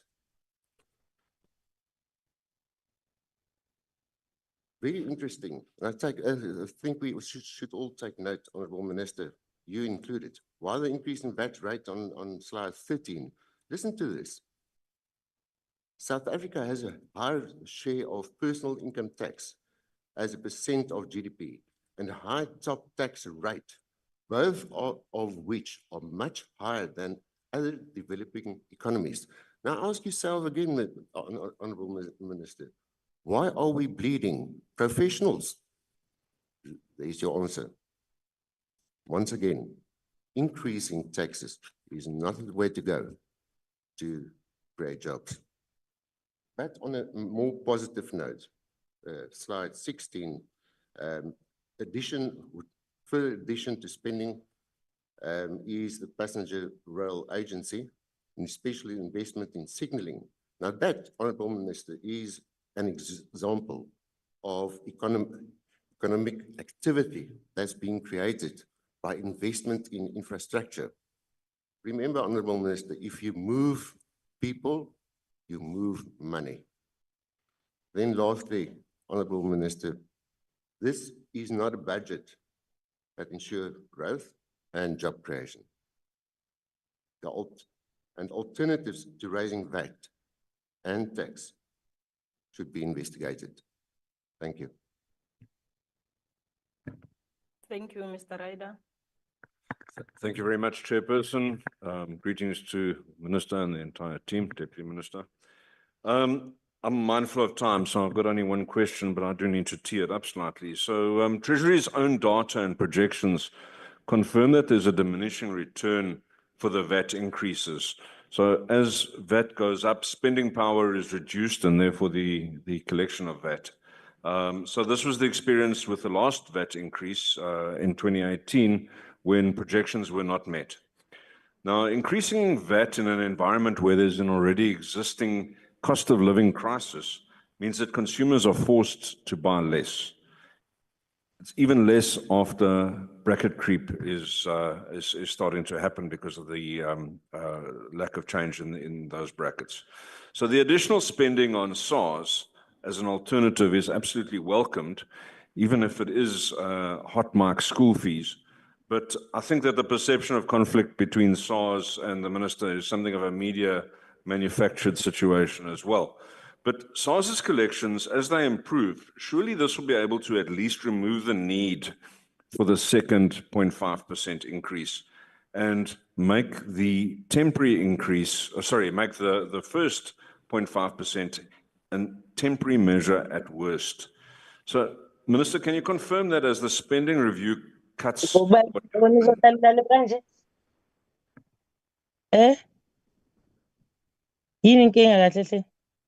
Honorable Madlopa, kindly close your mic. Going to request ITC to help us mute the mics of those that are on the virtual platform. Thank you, Chair. So, Minister, can you confirm that as the spending review reduces government's needs, that we will not simply find other ways to spend taxpayers' money, but rather ensure that if this increase actually ever gets approved, that it's a temporary measure and it actually gets reversed ultimately? Thank you very much. Thank you, Mr. Ryder. Honorable Kwakwa, you may come. Thank you very much, Chairperson. Minister, you disclosed information which was very important while delivering your budget speech, that you're a Kaizer Chiefs supporter, and so am I, by the way. But immediately, because I looked at the budget and discovered that we don't have money, I assumed that maybe we started supporting Kaizer Chiefs during the time there was a player called Jacob Chiseve Asnamali. That's what you were trying to tell us, that Asnamali. The Minister, there are certain points I want to highlight. The first thing that came to my mind when I had, let me rather put it differently and say, firstly, you table a plan and you say, this is the plan that is going to ignite growth, achieve the targets that you've set for yourselves as Treasury, right? So if that growth is achieved, therefore, I'm sure you have at the back of your mind some kind of performance objectives that you want to achieve. Growth and revenue collection, one, right? And then you say we have a revenue shortfall this year, which is quite understandable.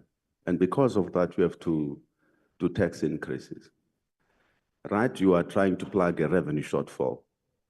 But with this plan that you have confidence in, you also project for a VAT increase next year. Is that a vote of no confidence in the plan, given the fact that you've also allocated more resources to SARS to collect more revenue, right? That's the intention of that plan, right? To say next year, the situation is going to be different. These are the interventions that we put in place. I can't reconcile the two. But in your presentation, DG, you also said yourself now this morning, no, we're not. The reason why there's a slight difference in the figures, one of the slides, you say is because next year you're not going to, there will be no bracket creep because you have a more positive outlook, isn't it? You're saying next year, no, we probably have to adjust the tax tables for inflation. That's why you are likely to actually get less tax from personal income tax. But the same logic does not apply when you're talking about VAT. I can't reconcile the two arguments. They are contradictory in my view, and they need to be addressed. The other aspect here has to do with the colleagues are correct in saying, whether academically or otherwise, but the comparison when it comes to VAT, it's important for practical purposes. But it's not a neat comparison when you're looking at countries. I mean, we already as a country have to endure the ignominy of being called or labeled as one of the most unequal societies in the world. So you can tell us what they are doing in other jurisdictions, but from a socioeconomic point of view, the context is completely different, Unless we are going to raise a slightly different argument, which will persuade us to look at it differently, but it's not a neat comparison, practical and important as it is. I also, from a policy point of view, Minister, there's an issue I couldn't quite follow. I thought if you've put the interventions in place and you say, as a temporary measure, say increase VAT, hypothetically speaking, then for next year, you'd give us forward guidance, which is an important tool, to say, in the event these fail, we might have to, right? Instead of actually saying definitively, this is what we're going to do. It's like the same way you conduct monetary policy. You make interventions now, but you predict and project for the future and say, other things being constant, this is the direction we're going to take. However, if they don't work this way, this is the route we might have to take. Right, this is the point. The other one was, right before COVID, we made a proposal as a party for the adoption, the development firstly, and the adoption of fiscal rules. Given that the debt to GDP ratio and other numerical targets seems to be a problem in terms of us being able to be disciplined enough, that discussion could not have actually obtained properly during COVID.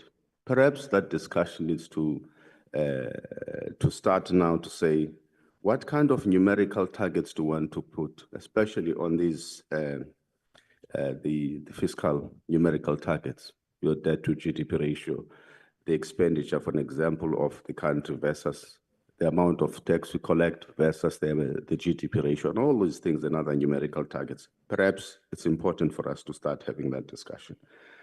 When it comes to the corporate income tax rate, you've used bracket creep now, meaning in essence, you've increased personal income tax.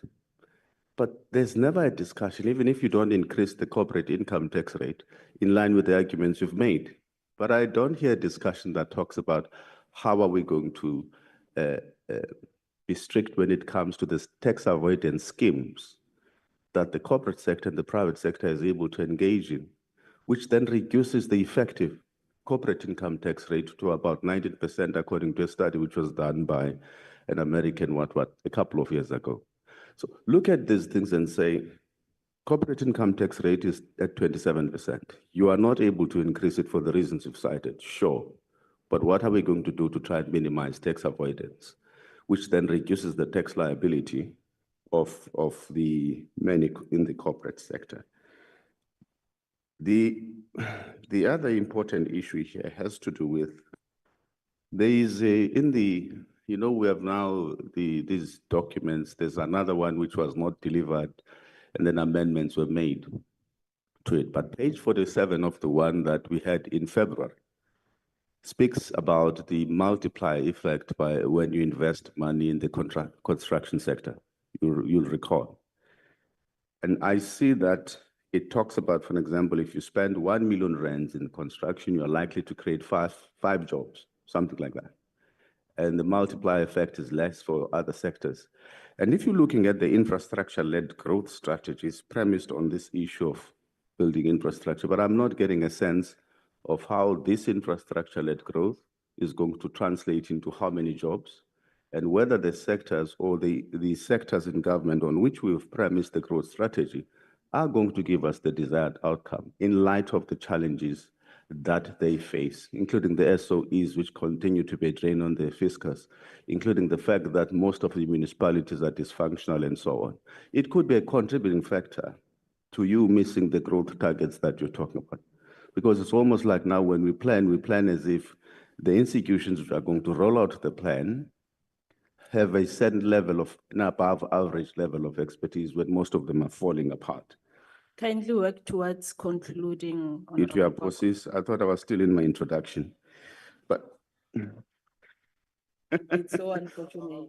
But let me conclude by saying, Minister, it is quite right in saying, unless we address these underlying issues that have to do, I wanted to make a point.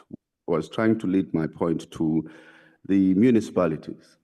We are talking about an important issue, which we discussed it a long time ago, the funding formula for municipalities. But without additional revenue, it's going to be a case of robbing Peter to pay Paul, right? because then we'll be shifting resources from one arm of government to another. It needs to be planned properly because it is not going to serve its purpose. It's just going to be an intention of robbing Peter to pay Paul. Thank you. Thank you very much, Honorable Kwakwa.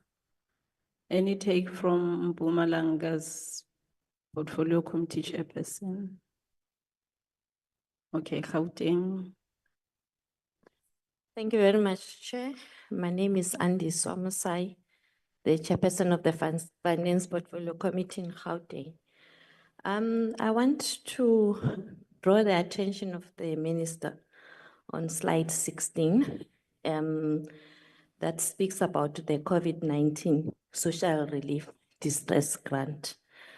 Just to piggyback on that, as the Gauteng legislature, we are inundated with civil society requesting the GPG to, to action on a epidemic preparedness budget item.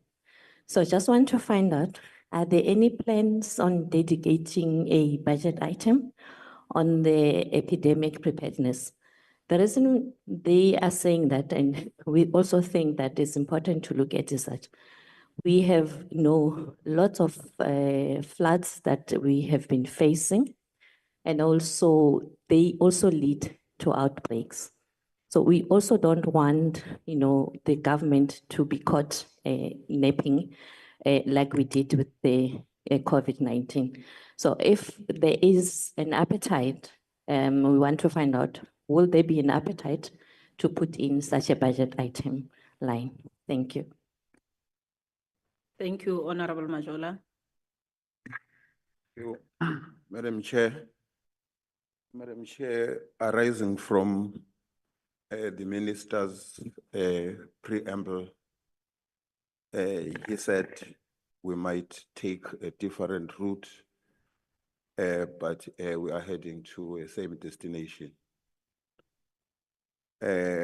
Quoting from that preamble, which was meant to set a tone for this meeting, we all know the destination. The difference is the routes. Some routes are shorter than others. Well, the route that the minister is taking, it's a short route.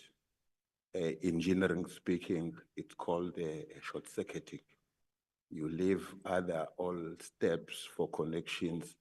You just from the battery and straight to the globe.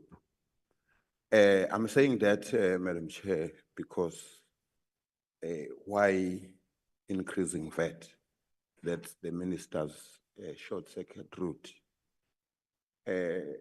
I want to check from the minister whether, in terms of the alternate route, did he considered, other than shifting the blame of not collecting enough to the poor people, did the minister consider to cut from the executive, the size of the executive, maybe to the maximum of 20, and remove all the deputy ministers? Did he consider that route?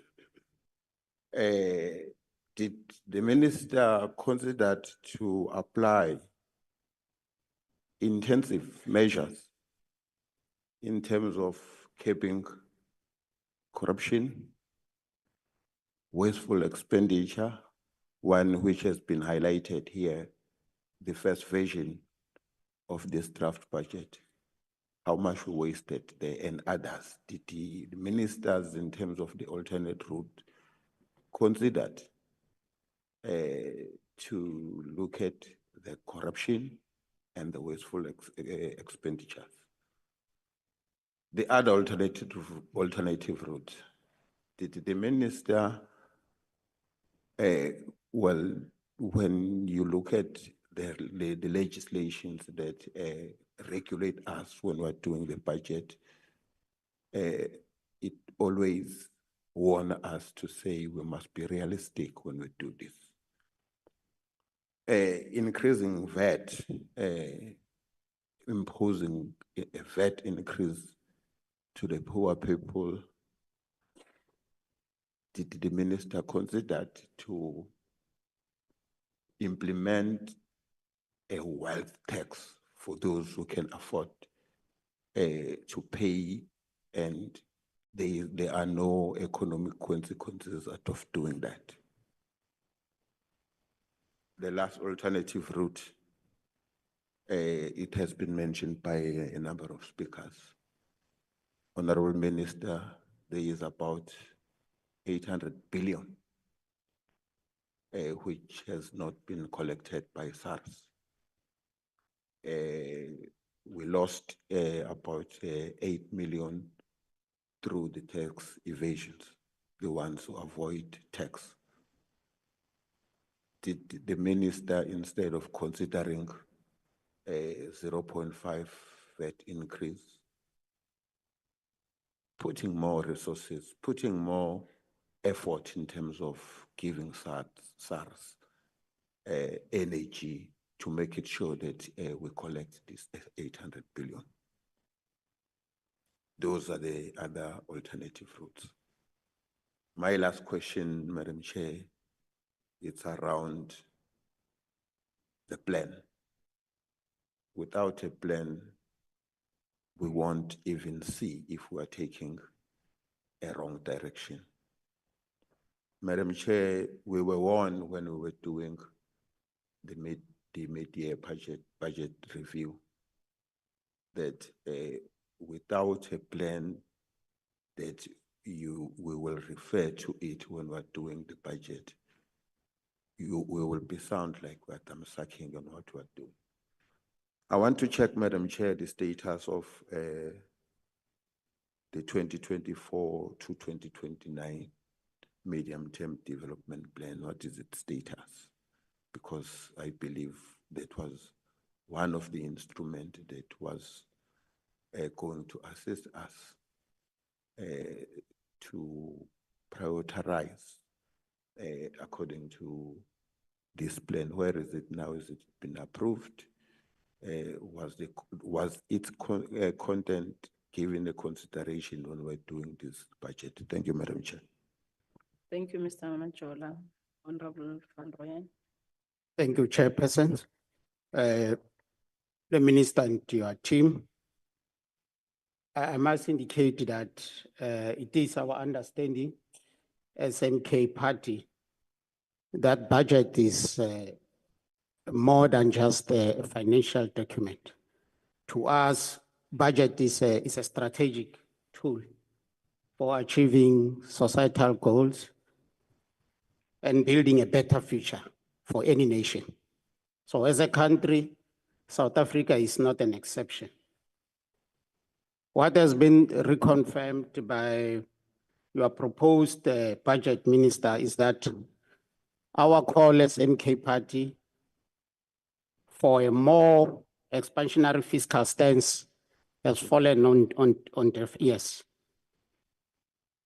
It's our take that the proposed budget failed to address the wealth inequality problem bedeviling our country. Is confirming that the richer will be getting richer and the poor will be getting poor.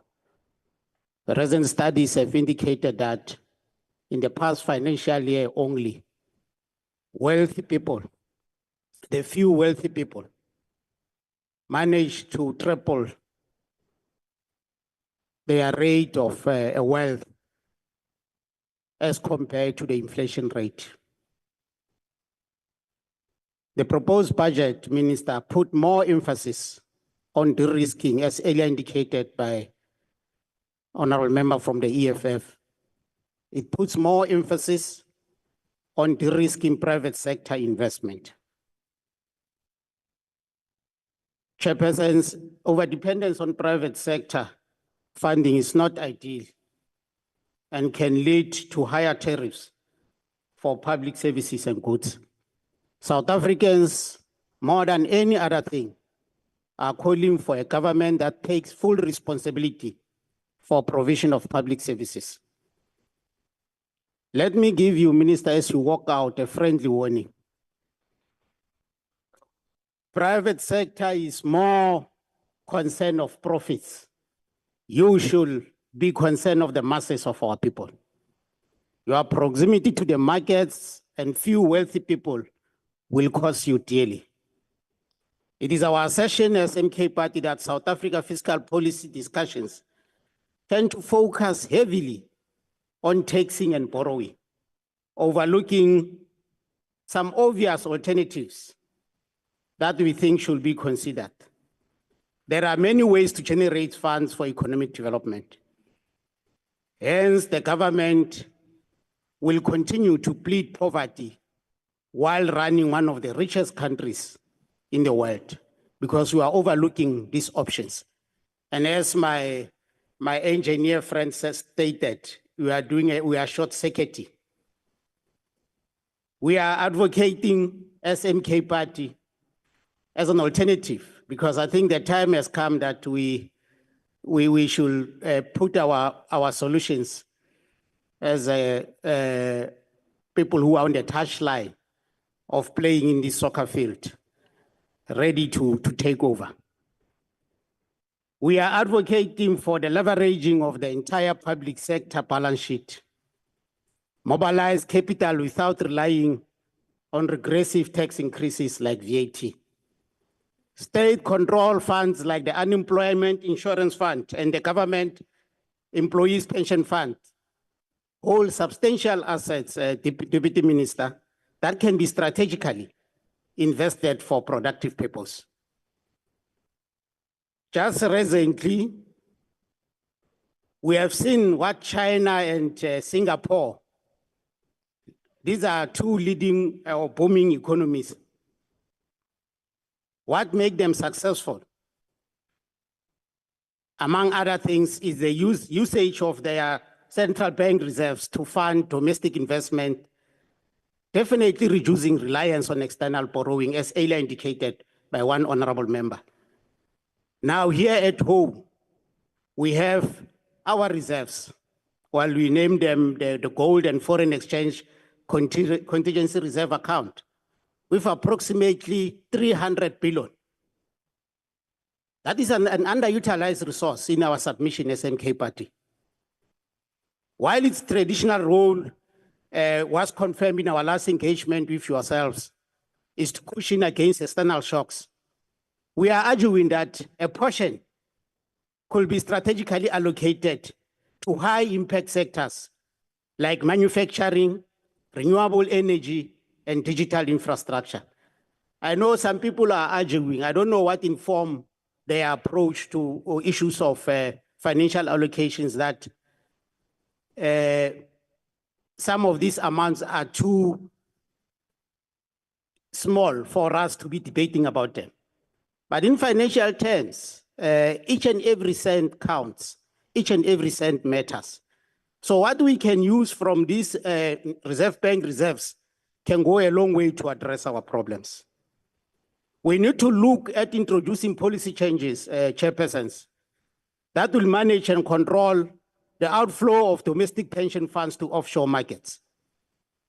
Because this exit of our investment to offshore market limit local capital. And I must indicate to yourselves that various research engines established that policy changes that encourages pension funds to invest more domestically could unlock substantial funding for infrastructure and other related industrial initiatives.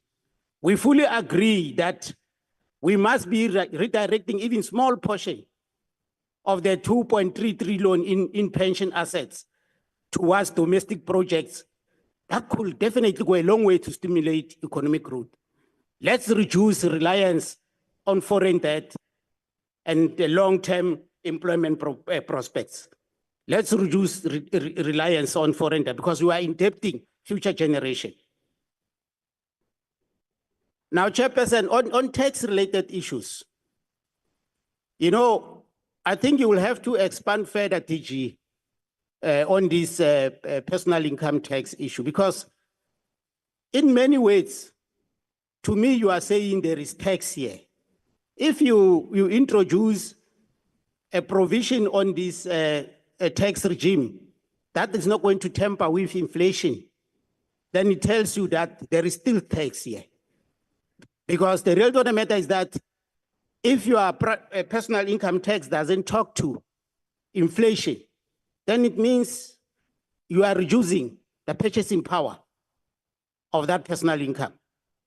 So definitely you should be explaining more, because I heard you saying something about it's assumed that in the next financial year, it will adjust for inflation. I don't know why you are not citing it on your documents. And the other issue that I think we should look at, we think we should look at the SMK party, is on the issue of tax incentives. You know, we introduced, I think it was in 2012, Minister, there was that employment incentive for employment of young people. And I think in the last NATLEC discussion on this matter, it was confirmed that this thing is not helping us. And when you look at the credits and the rebates here, I think we are standing at between 6 and 7 billion that we are paying back to these employers. So could you please confirm, I mean, to South Africans that this is a working intervention? If it's not a working intervention, that 6 to 7 billion can be used to generate jobs somewhere, to create jobs somewhere, I mean, to industrialize somewhere.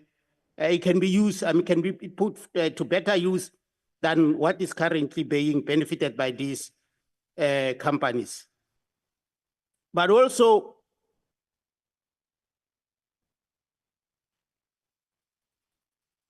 what I didn't see in this, and I will want you to confirm this, Minister, and your team.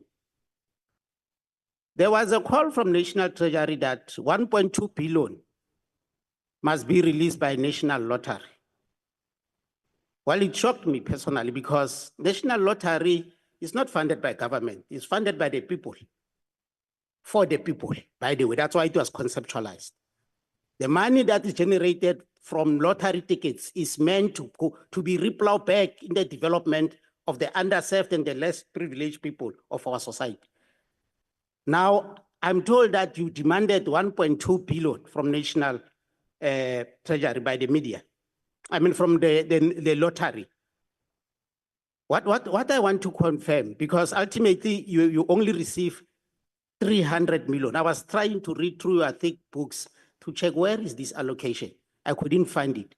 Where can I allocate this money? And what was this 300 million used for? And what empowered National Treasury to tap into this? Because I don't remember us discussing as the legislative sector such a provision. Which legislative provision empowered you as National Treasury, I mean, to tap into this national resource? Minister, my disappointment on your leadership, the Itala matter. Well, this is not my only disappointment, because I know this is the same feeling that is shared by my party. We are seriously questioning your political will to save Italy. Itala, Minister, and you know it very well as a former leader of the labor movement, is the last hope for our underserviced masses in rural areas who can't access the services of the few banks that are monopolizing the banking sector in South Africa. And you are empowered by the Act, Minister.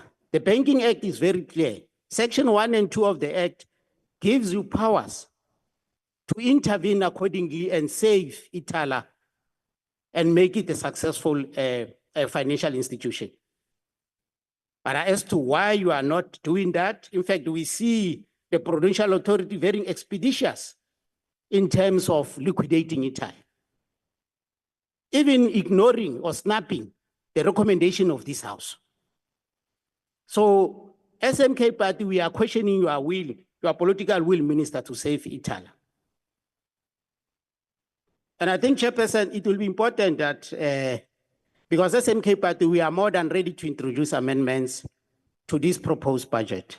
It will be important as we conclude this meeting the process of doing that or giving effect to the money bills is clearly outlined to all members of parliament.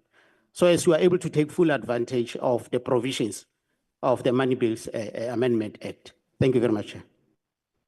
Thank you, Honorable Van Rooyen, Honorable Makubela.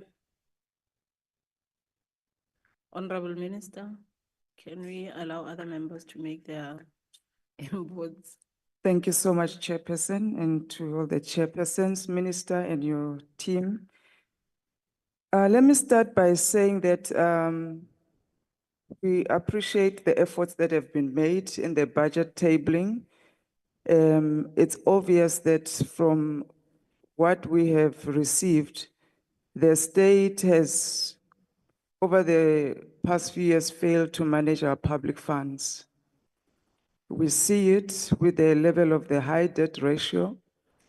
We see it with the slow growth. We see it with the inability to manage the local municipalities, the leakages of corruption and wastage that is happening in the state-owned entities, which is very concerning. And even with the ambitious GDP growth of 1.8% over the next 3 years, as MK Party, we believe that it's not sufficient to address all the inequalities, the living standards of our people, and to reduce unemployment. So I will start with some of my questions to the minister and the team. We've noted that you have proposed to expand the zero-rated basket to cushion the blow of the VAT increase on the poor and the vulnerable. But you did not provide any immediate relief for struggling households. People already cannot afford the high cost living. What tax relief measures can be put in place to assist the already low income households that are struggling? Because they will be affected by this VAT. My colleague has already spoken about the progressive taxation measures that we believe you could consider. Some of those being higher tax on luxury goods and wealth tax on, and also on the capital goods. And we believe if we focus more on increasing VAT on the luxury goods, we could actually provide relief for the poor. Minister, the AG report tells us that an average of about 20 billion rand has been wasted in Gauteng alone with the Gauteng metros. Half of Tshwane's budget, 15 billion, is missing, unaccounted for, fruitless and wasteful expenditure. We've got a city manager there appointed by the DA, which earns about 5 million rand per annum. We have not seen any consequence management. We have not seen any measures to recover that money and anyone being brought to book to account. City of Joburg, the same, almost 3 billion rand, and Ekurhuleni and many other municipalities in Gauteng. If you total that 20 billion versus what you want to raise in tax, which is 28 billion, we believe that indeed you are being unfair to the general public. We are paying for the sins of the public officials. Something needs to be done, and we need to understand what are you going to do about that. ESCOM, there have been previous measures that have been put to bring ESCOM to a point where it's sustainable and reduces debts. Have those been successful? If no, can you indicate where the failures are, and with these measures that you are putting now in place, how are you going to address it? Including PRASA, how are you going to strengthen the procurement processes? Because the amount of investment that is going to go into PRASA, we are concerned that their procurement system is still very weak and is still providing a lot of room for corruption and leakages. Ghost workers have not been addressed. We are still experiencing a lot of money that goes missing with ghost workers. What has National Treasury done to address that? You talk about the 1.7 billion disaster response. Are we doing anything in terms of being preventative to mitigate these disasters, or only skewed to rehabilitation, as is the case now. We know, without a shadow of doubt, there will be floods at certain seasons, and there have been over the years. Fires come and go. But what kind of mitigation and readiness measures are we putting in place so that this 1.7 billion can be used effectively to prevent and we save lives instead of having to go after and clean up disaster when people have lost so much and being displaced? Minister, since 2013, 240 spending reviews have been conducted in your department. Can you really provide us with some specific recommendations that you implemented? What were the results? Those that have not been implemented, what are the consequences that you have then instituted to whoever did not implement these recommendations? Because these are important to ensure that we manage the public purse. The budget process is being reassessed to improve the spending. Can you tell us the key areas where the department in the past has failed to effectively fund, and how have you improved that out of this review of your budgeting process? Where are the weaknesses that your department is looking to improve? We want to also understand the anti-corruption measures given the infrastructure investment that is going to be put in place. Clearly, the State Capture Commission process yields no fruit. It has become in itself the biggest scandal with billions paid to that State Capture Commission, yet no results. What practical anti-corruption measures are you going to put in place to ensure that this infrastructure investment actually achieves what it needs to do to improve the public infrastructure, to provide services to the poor and the vulnerable, and also to create jobs? Minister, the biggest risk that we see in this budget is the political risk. The lack of consensus politically on this budget. It concerns us as MK. We want this budget to be approved like yesterday because we know that without a budget, we cannot pay the social grants. We are putting the most vulnerable at risk. Other sectors of our community can afford perhaps to be without this budget. And this is because of the GNU that cannot agree on key things that are very important to your budget. And we agree with you on the pro-poor measures that you have put in this budget. The social grant increases, the expansion of the VAT zero-rated food. We agree with the infrastructure investment aimed at improving public services and also creating jobs, the early childhood development, the investment in health and education, especially for our poor and rural communities, the social relief grant expansions. These are very good measures. We agree with the expropriations and the Bella bill. We may feel that you need to really expropriate the land without compensation. Are you considering other parties, progressive parties that will support you so that you are able to perform your job without a gun on your head to change your policy stance? We do not need to be doing policy trade-offs that are affecting the poor and delaying the implementation of this budget. And lastly, Minister, other colleagues have covered the VAT issue and how you're going to keep increasing the VAT because you are about to trigger a VAT revolt. We know that you ran away from tax because you know there's a tax revolt already. You're about to trigger a VAT revolt, and people are looking for alternative ways to get the services that they need, especially the rich. How are you going to counter that when they start to avoid the VAT with clever ways and as they do the tax currently, especially the big corporates? Thank you so much. Thank you, Honorable Bella. Honorable Squati. Thank you, Chair, and thanks to the presentation that has been made by the Minister, Deputy Minister, and the team. And I think we should, Chairperson, agree and accept that the budget as tabled has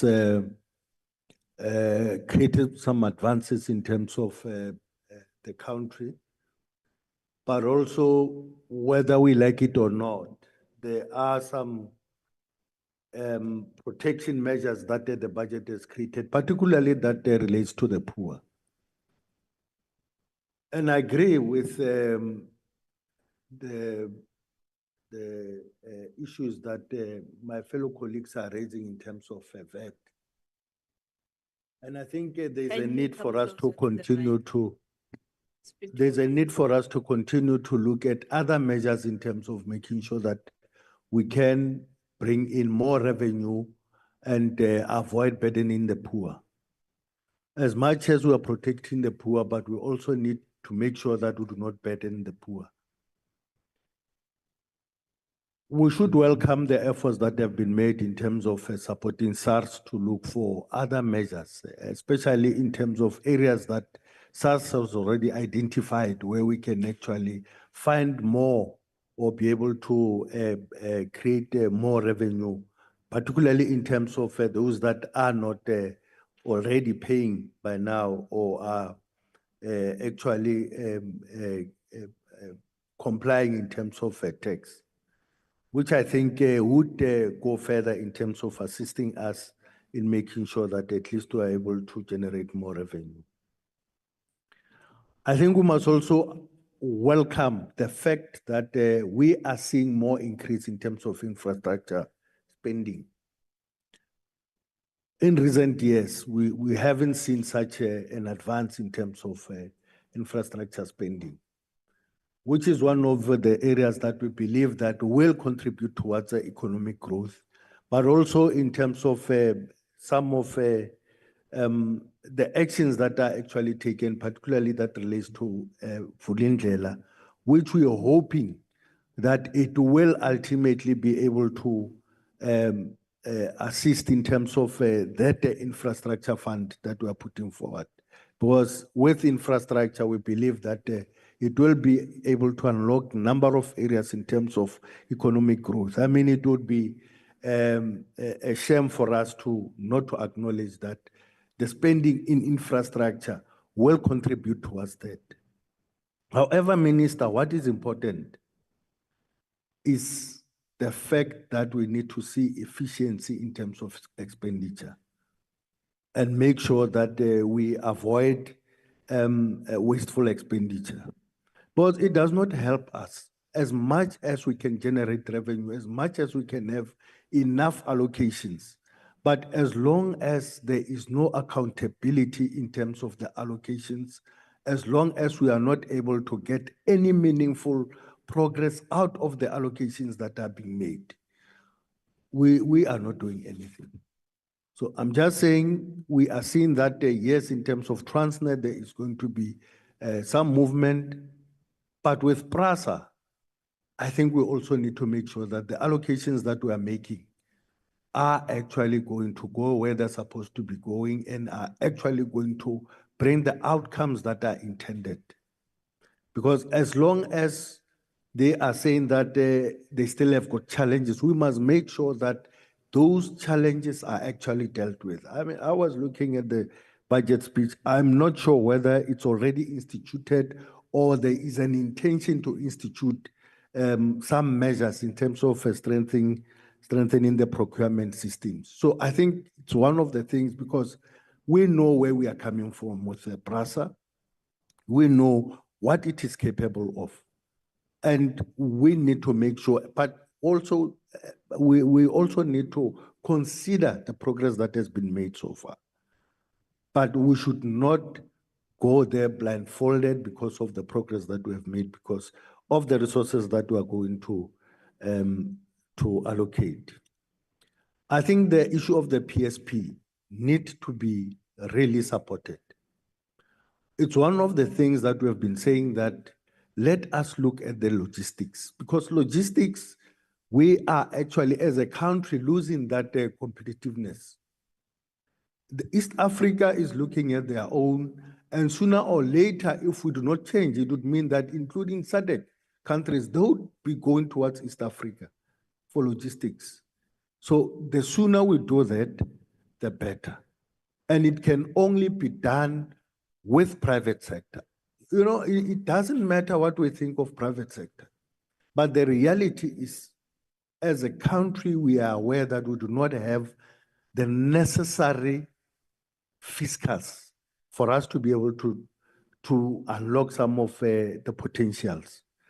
And with the private sector, we can be able to bring in new money that we do not have, that will take 30, 40 years for us to be able to have. So we need to really consider that so that we are able to fast track the growth of the economy, but also make sure that we are able to start ensuring that we do not lose our competitive edge in terms of logistics as a country. So we need to really pay attention to those. The last thing that I think we need to look at, we're talking about the challenges of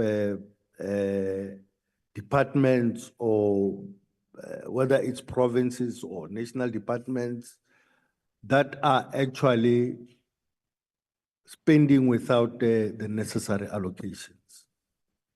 And I think it's a danger that we really need to deal with. Because if Treasury is going to allow provinces or departments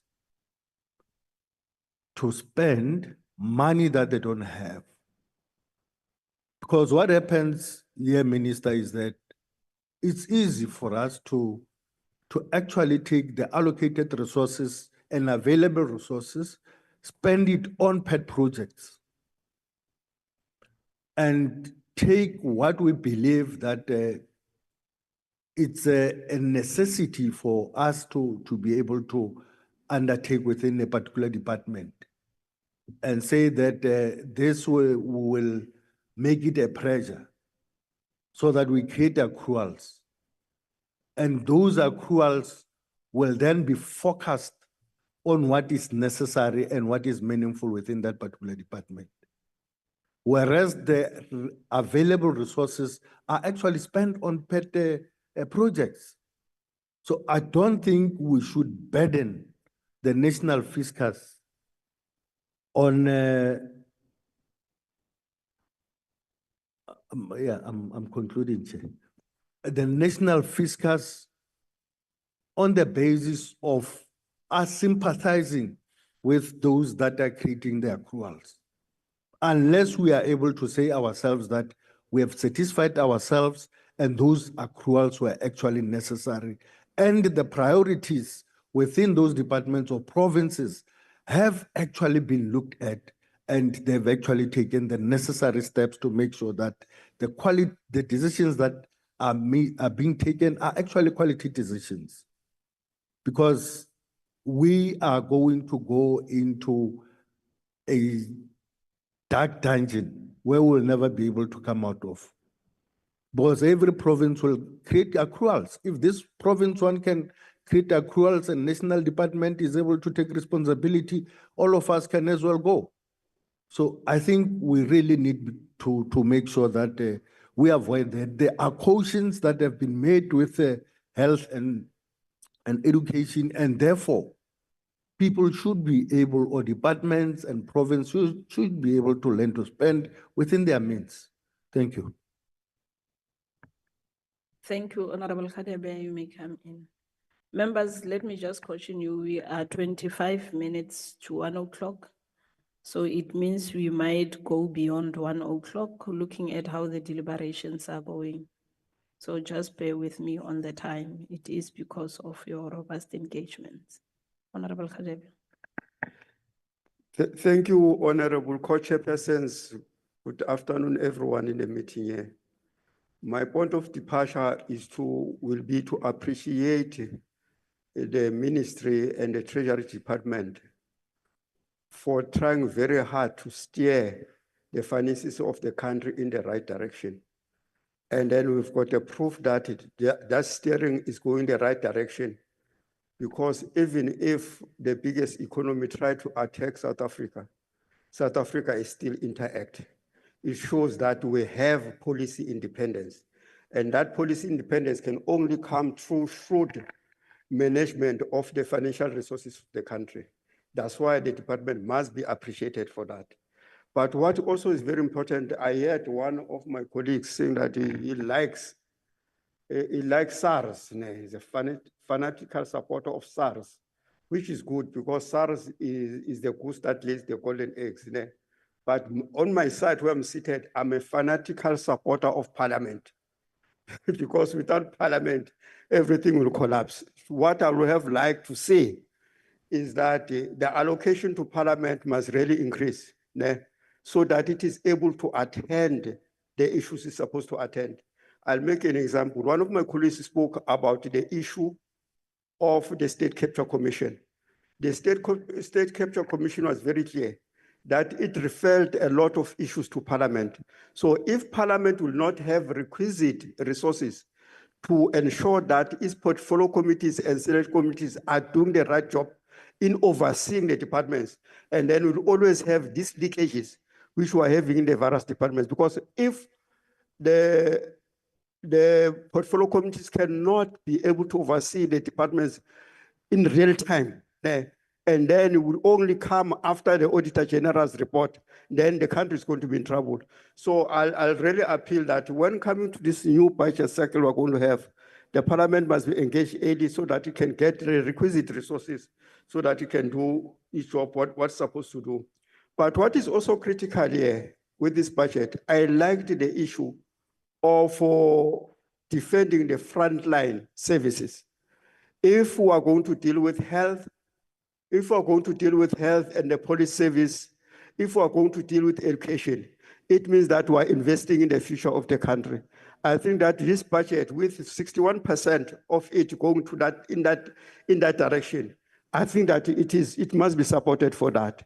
But in order to continue supporting it, it is the issue that we have to have a strong and robust economic growth. In order to have a strong and robust economic growth, it means that the SOEs must be able to do their job. You can go anywhere in the world. You will see that there's no country which thrived without a proper functioning SOEs. Even here in the past, when you spoke about railways, you spoke about the airways, those were the entities which were able to provide experiential training for our children. Because when we are going to continue to have this high rate of unemployment, it means that this future is doomed. Because when you look even at this current budget as it is, the personal income tax is the one which is the largest chunk of the budget. But if we have so many people who are unemployed, it means that moving forward, it will continuously shrink. So it is our responsibility as Parliament and these committees which are here and the parties which are here to ensure that we stimulate economic growth so that the employment can be stimulated. But as far as the South African National Defence Force, I think it was overdue that it must be recapitalized. And then also what is very important is that the new acts which have been signed, Expropriation Act, is a necessary intervention in the economy so that it can be able to, because without the property, how are the new emerging businesses going to advance? So the state must be given the capacity to do that. Also the issue of the NHI, we cannot afford to shy away from it. I think that this budget is trying to deal with that and prepare the NHI, the implementation of NHI. So I think that's where we have to emphasize this thing so that we are able at the end of the day to stand proud as South Africans that we are going to make South Africa to work. Thank you, Chair. Thank you, Honorable Khadebe. Honorable Oliphant from Northwest. No, thank you very much, Chairperson and your co-chairpersons, Minister, Deputy Minister, DG Commissioner, your team, good morning. Chairperson, I just want to deal with just a few issues in terms of the Northwest in particular. Firstly is to welcome the simplification of the triple Ps in respect of the new regulations that have been issued, but also then to just ask for clarity in terms of the threshold of 2 billion rand. I raise that particularly in respect of infrastructure in municipalities. If one, I'll use one example, Chairperson, in the Northwest in particular, the city of Matlosana, where you have about 60% losses on water infrastructure and about 54% losses, technical, non-technical losses on electricity. That gives you a clear picture that the municipality is never going to be able to service its bulk debt. But also that if one goes a bit further and you look at the tariff structure, it also creates another problem. The 2 billion threshold in terms of possible investments in infrastructure from a triple P perspective is not necessarily going to cater holistically. If you can plug, perhaps the Treasury can indicate if there would be provision for anything above the 2 billion rand that would assist in terms of public sector infrastructure, if that clarity can be provided, so that you assist municipalities to close the gap on infrastructure investment that will ultimately assist them in terms of revenue generation and later on revenue collection issues. I thought I must just make that one point because in particular, our municipalities are struggling with issues relating to bulk service infrastructure. The other issue I wanted to speak to Chairperson is the issue. We know that mining contributes significantly to the economy of our country. But at the same time, it's the mining activities which impact our road infrastructure negatively in the Northwest. Perhaps that when the minister looks at the conditional grants, that the Northwest be considered progressively or positively in terms of its road infrastructure, particularly because we have already set a precedent. If you look at, I think it's the coal haulage infrastructure, coal haulage grant that assists the Mpumalanga province quite significantly. I think the Northwest should be able to benefit in the same way because the road infrastructure is worn out, and that's caused primarily by mining activities. Chair, just in closing, to then say that there is a need for us to look at the inefficiencies in government, both provincial and local government. We need to be a bit more aggressive in terms of that. We can't allow for continued wastage and seepage. And also to say to the minister that I think we note the difficult terrain within which you had to put this budget together, the fancy footwork you had to put into place. And I think that is really welcome. I think we also need to say that we are confident in terms of the capacity that is created, the investment, further investment, budget investment in SARS. We are confident that you'll be able to pull it off and put us on a better footing. Thank you very much, Chairperson. Thank you, Honorable Oliphant, Honorable Mazibuko.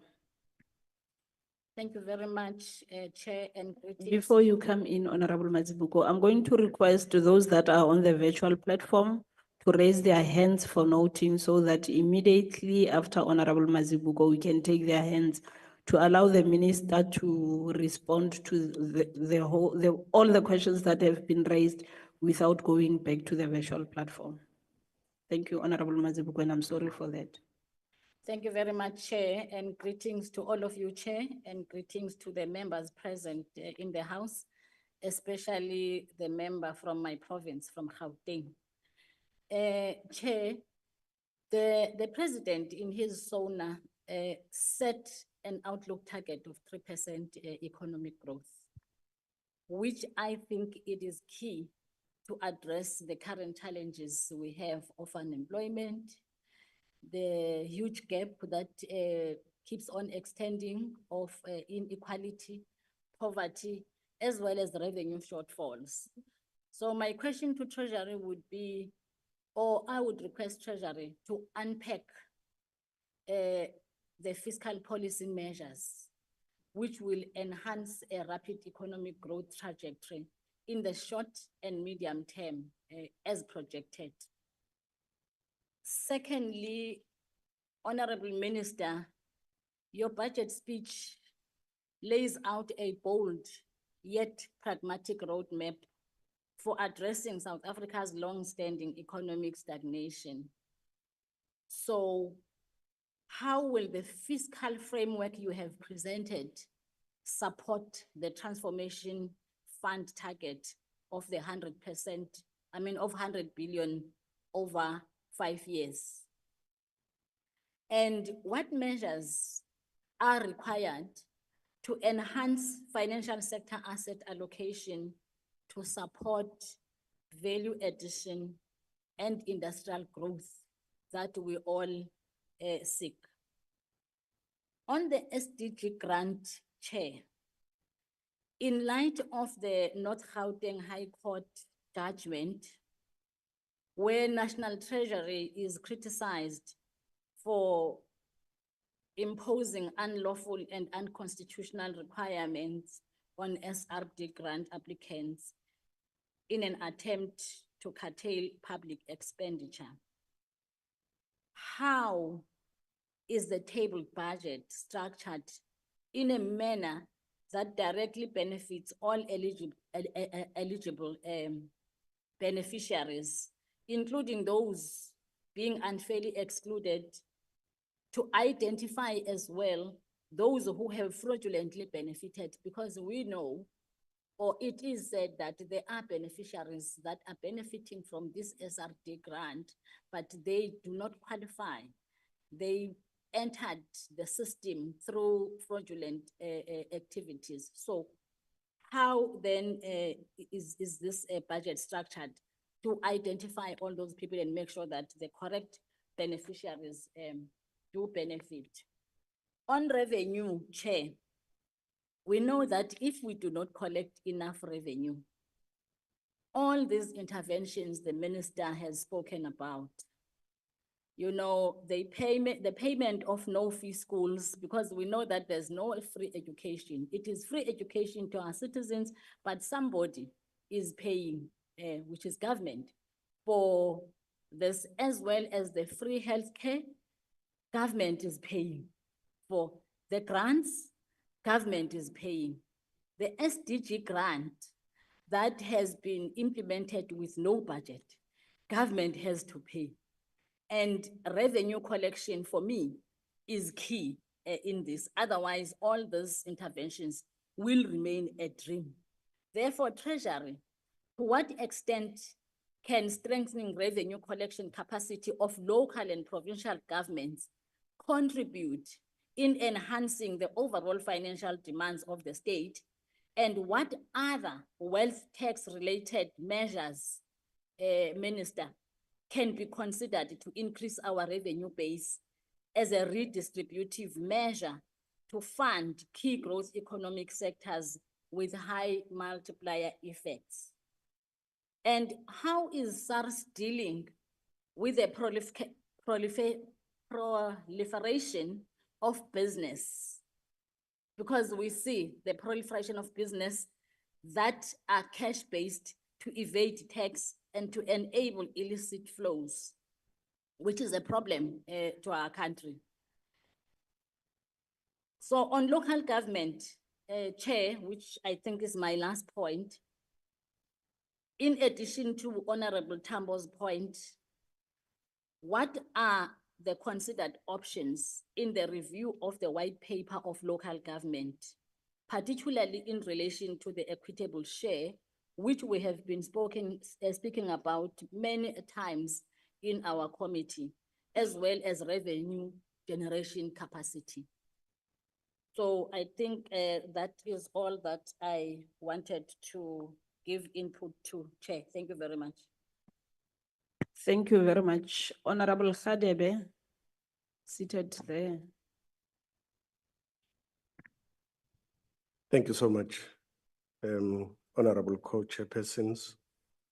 Mine is very short in that I want to congratulate the ministry, the minister, the deputy ministers, and the team. As the IFP, we acknowledged that this was not an easy task. The path towards finalizing the budget was not easy. We acknowledge that, and we are optimistic that there should be some elements of positivity in the budget, more especially on the issues that some of my colleagues have alluded to, like the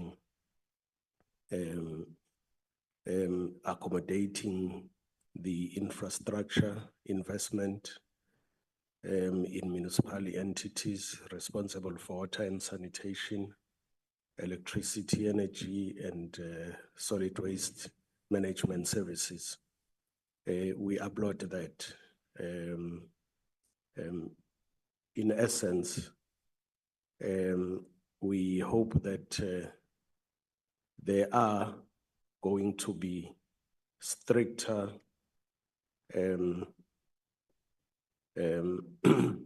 efforts to deal with issues of wasteful expenditure, unauthorized expenditure in some of the areas where we have seen that happening. But all in all, we appreciate the effort from the ministry. Thank you. Thank you very much. I'm not seeing any hands on the virtual platform. This is an indication that all hands that needed to be noted were exhausted, but earlier I saw a hand of Warren Povey, Breadline Africa. I don't know if he's one of the members, but if it's a stakeholder, I'm going to request that we suppress you in this meeting because public participation is still coming and we'll expect you to really participate at that platform. I am sorry for suppressing you. I'm going to hand over to the minister and the team to respond to the questions that have been asked by members. Thank you, DG. I am so sorry. I also did not give a chance to the honorable chairperson sitting in front, but I'm going to give them 3 minutes each. And then Honorable Mauto, is there something that you would want to raise? Yeah, no, thank you, Chair. I know that in the interest of time, we did not deal with the agenda item. We skipped apologies. We don't see the Deputy Minister Tharupen here in the meeting. And it's been 2 hours now, we're going for 3 hours. But I thought if you had engagements prior, he would have joined us by now. So there's no indication of him. Can we perhaps get a reason for his absenteeism in this meeting? Because it's a very critical meeting. So we can't have the Deputy Minister just missing in the air. We don't know where he is, whether he has decided to leave the GNU, we don't know. I think you've made your point, Honorable Mauto. It will be noted, and I should say maybe it's an oversight from me that we did not deal with apologies. The only apologies that we had for members are those that requested to leave early for their flights, but they did promise that immediately when they vacate the area, they will log in virtually for them to listen to the responses.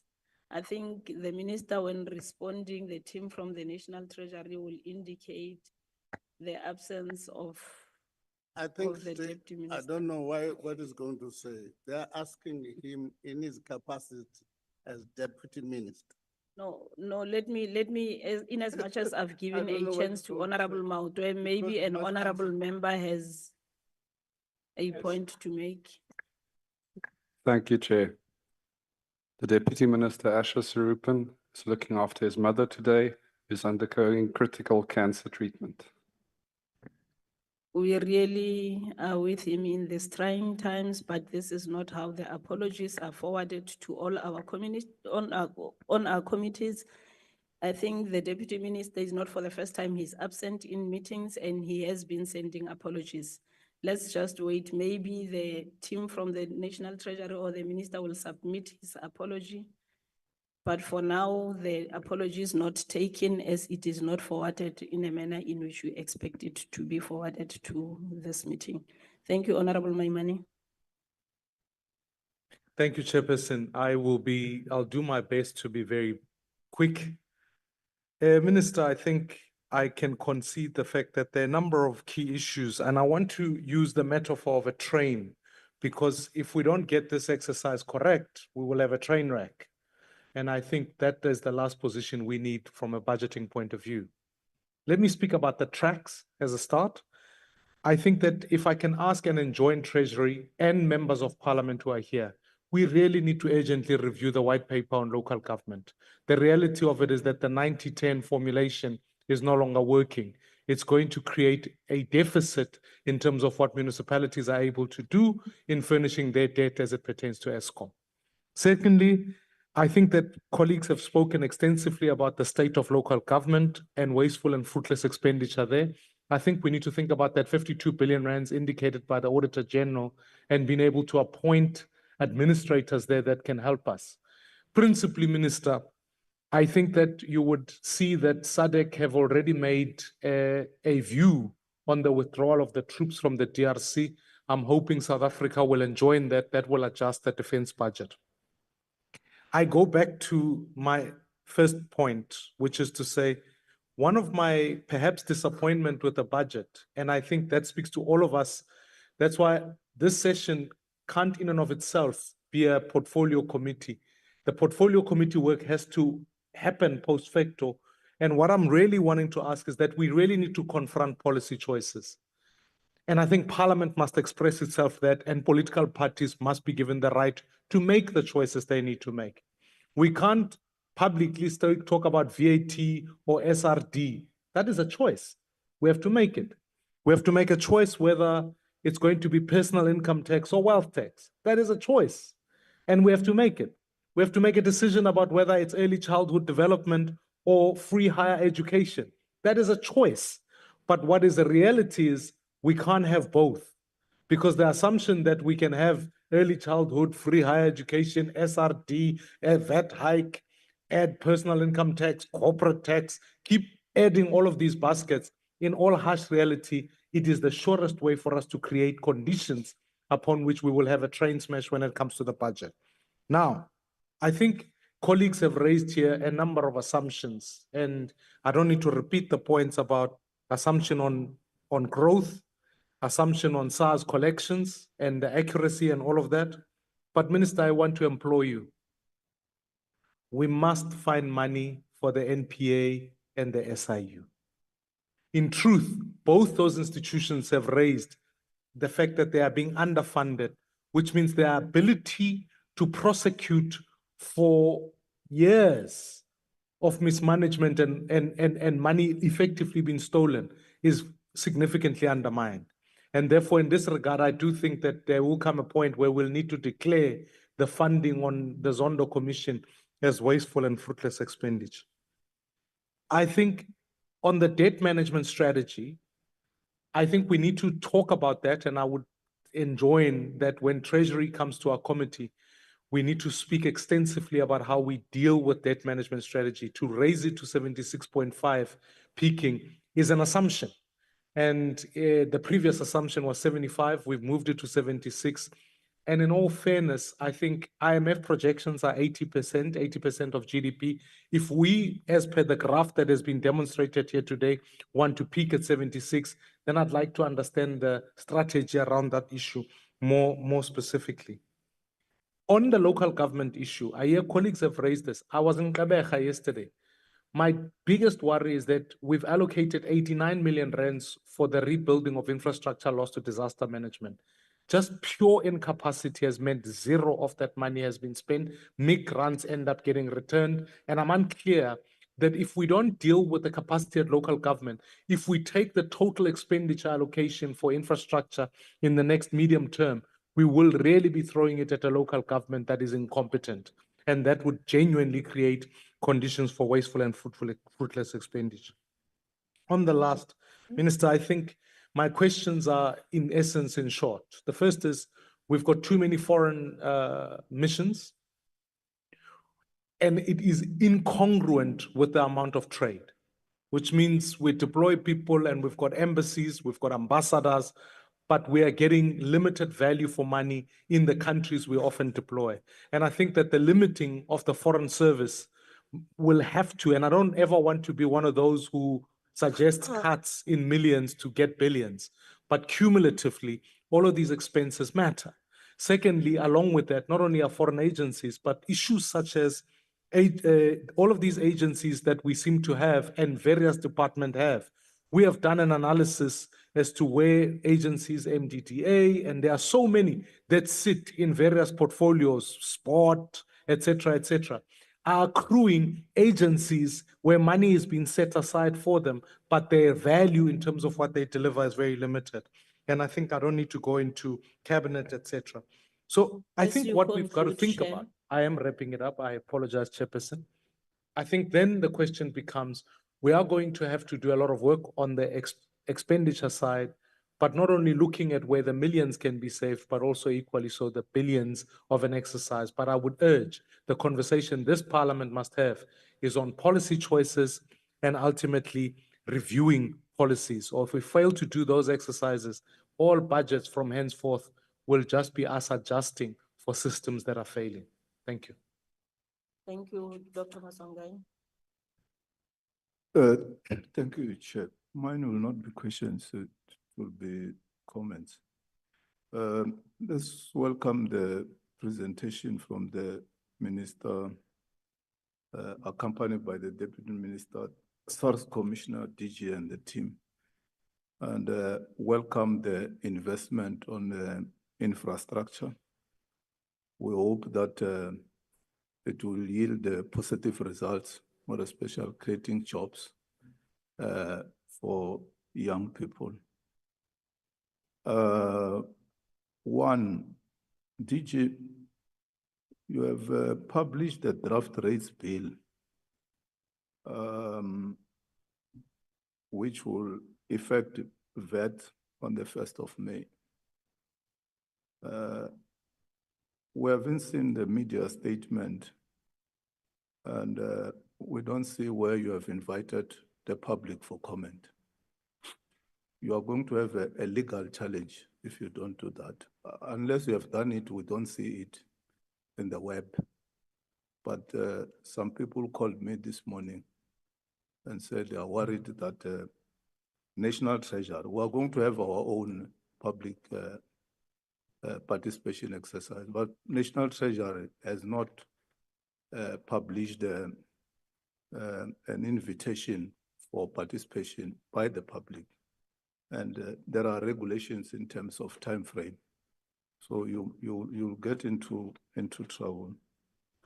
I think, Chair, we need a full session on SOEs. We're in this trouble because of SOEs. We've paid them a lot.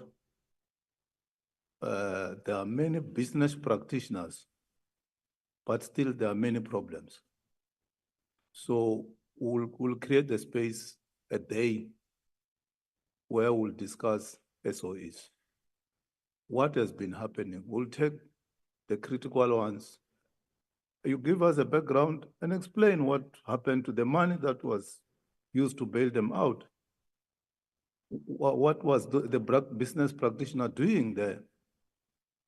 And why should they continue to be bailed out moving forward?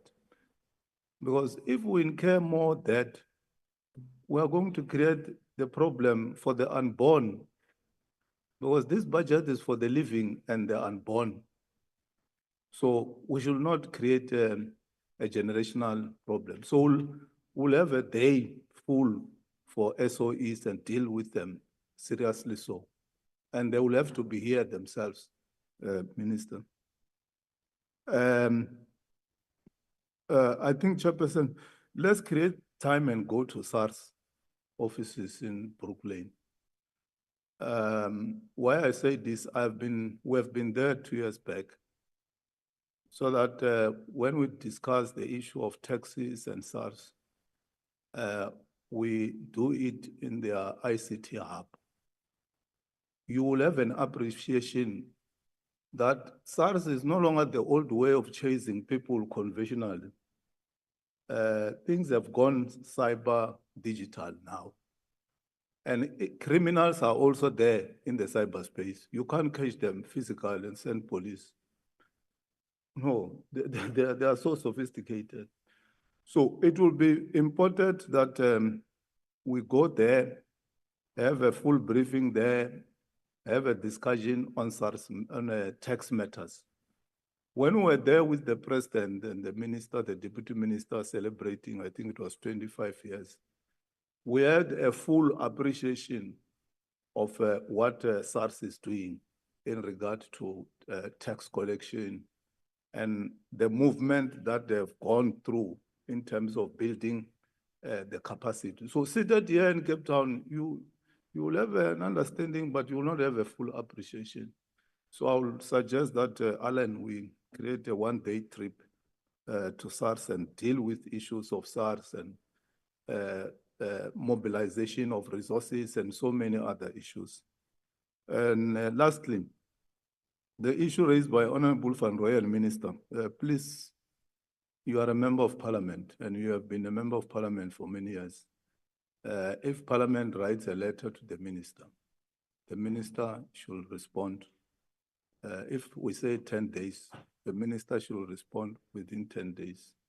Please respect the separation of powers. The issue of Itala, every day we wake up, is Itala. We have run out of explanations. And the executive, yourself and the executive of KwaZulu-Natal provincial government should assist us to respond to issues of Itala. We had enough issues of VBS. Now it's Itala. So please do that, because otherwise it's like you are just ignoring parliament, or these are my comrades. I'll respond to them at the right time. But let's respect the doctrine of the separation of powers. Be that as it may, we will have to have more engagements moving forward on critical issues, including the 3% growth that the president has spoken about. We must create space to discuss that in detail, not only within 2 hours. Thanks very much, colleagues and Chairperson. Honorable Chair, I just need to step in here because there's aspersions being cast. I've now confirmed with the Finance Committee Secretary that he did receive from Deputy Minister Ashley. Honorable Member. No, you're going to have to hear me out on Honorable this, because Member. your house is not in order. Honorable Member, You you are not repeated a on your member email of the and you skipped executive. the apology. You are not the PA of Get the your house in Deputy order Minister. before you start casting. The only way to get my house in order, I think, is to allow you to go out if you are going to interject when other members are speaking. It is not your responsibility to deal with the Deputy Minister's diary. You are a member It's of your parliament in responsibility this and meeting. you should do it. I think it's better you leave this meeting if you are going to behave this way. Thank you, Honorable Ndlovu. Thanks, Honorable Chairperson. No, it's difficult when we share the mic. I wish I had a mic. Yeah. Our Chairperson, I've got several questions, but I'm not going to be long. I don't want to make political speeches. Just go straight to the questions. What is the National Treasury's plan to increase local government's allocation in the long term? Because the current 9% of the national revenue is simply too small, seeing that majority of municipalities are in rural, especially where I come from, Limpopo. What is the long-term revenue generation other than VAT and income tax? The other question, Chair, is how does the government plan to address tax evasion and ensure compliance with the new tax policies? The other one, how will the proposed tax reforms affect low and middle income households? What measures are being taken to manage the national debt, and what is the long-term debt sustainability plan? I think the last one, Chair, is with regard to, I think I was writing here, yes. How will the government plan borrowing needs with the goal of fiscal responsibilities? Thanks. Thank you. Over to the National Treasury. I'm going to request that you try and sum up. No. Some questions need similar responses. Yeah. Just sum up all the questions that have been asked by members. Thank you. Over to you. Thank you, Chair. But let me just deal with one point. You know, Deputy Minister Sarupe, if he was there, if he was here, he would be here as a deputy minister, not a representative of the DA. We would then have been asked by the chair, where's the deputy minister? And it's incumbent upon us to respond because we know where Deputy Minister Sarupen is. It's not for the DA to come and do that. The next set of issues, I'm going to give the team to respond to some of the questions. We'll take some broad ones. The issue, the EFF was explicit, are these things 800 doctors, these staff members are talking about in health services, going to be funded now? The answer is, if the budget is passed, the answer is yes.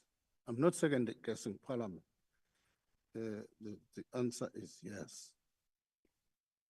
The debate about growth is going to be quite important, that as the chairperson says, we probably need some time to interrogate it. Because if growth is not like you old an ignition in a car, all of us, the car drives. You put a number of things in place. Even the private sector, before you could talk about them, they must then have confidence that the policy framework and other things are in place, then they can invest. And once we invest, it takes there's a time lag. But let me say, I'm not going to be in detail. The team is going to deal with the detail. Let me say, the member from the DA says, I acted against the advice of my team. It has never happened. Probably his informer, whoever he is, informed him incorrectly. It's quite important that I must inform this House. But I've never done that. This team can attest to that. After coming with the 2%, the team was saying it's a good proposal. However, how confident are you that even the president is not going to change? Because if you change down the line, the amount of work we do in modeling is detailed. We may have to change the date of the budget. That was the argument from the team. And I think the people who told you and you come to the conclusion that I'm a rogue minister, it's wrong to treat, to refer to somebody like that. I think that's wrong. Let's have a respect for each other. Minister, I'm going to request that you respond through the chairpersons. Okay, but you didn't protect the language you used was problematic. So the second member of the DA says, and that must be corrected, we were given sound proposals, I ignored them. As of now, I don't have a proposal from the DA. All I do know is that they've sent a letter to the president, not to me. They've sent a letter to the president, not to me. I've never had those proposals. Indeed, there were other things they raised in cabinet. Those things that were raised in cabinet, such as spending reviews and structural reforms, are incorporated in the speech. But the thing the colleagues need to understand, spending reviews is not something you can, let me just give you an example. GTEC has done 240 spending reviews. Let me just give you a complicated one. It says on the rental stock, we are paying 45% than the market price. I trust McPherson. But if you had to give McPherson to implement that today, just to unravel one rental, it's going to cut action, so and so. It's going to take time to deal with this spending reviews. It's not going to be a 3 months time period. So we urge the comrades, the colleagues to work with us and have an understanding of how government works. How government works. So a question from two colleagues said, of the 5% from Honorable Gwangwa and Ryder, we have said in the speech, the second 5 assume everything remains the same. Any changes in our revenue structure, we may drop that 5 in the next financial year. That's what we've said. It's quite important that that message again is corrected. I don't want to delay you. Let me give the team to respond. Insofar as Itala is concerned, I would like to take this thing with Honorable Van Rijn and any other members as a separate matter for discussion. As a separate matter for discussion. Since I joined this government, I've tried to work with the colleagues and the government of KZN without success. I can write a story and a book about it. Up to the time when the Prudential Authority finally took this thing.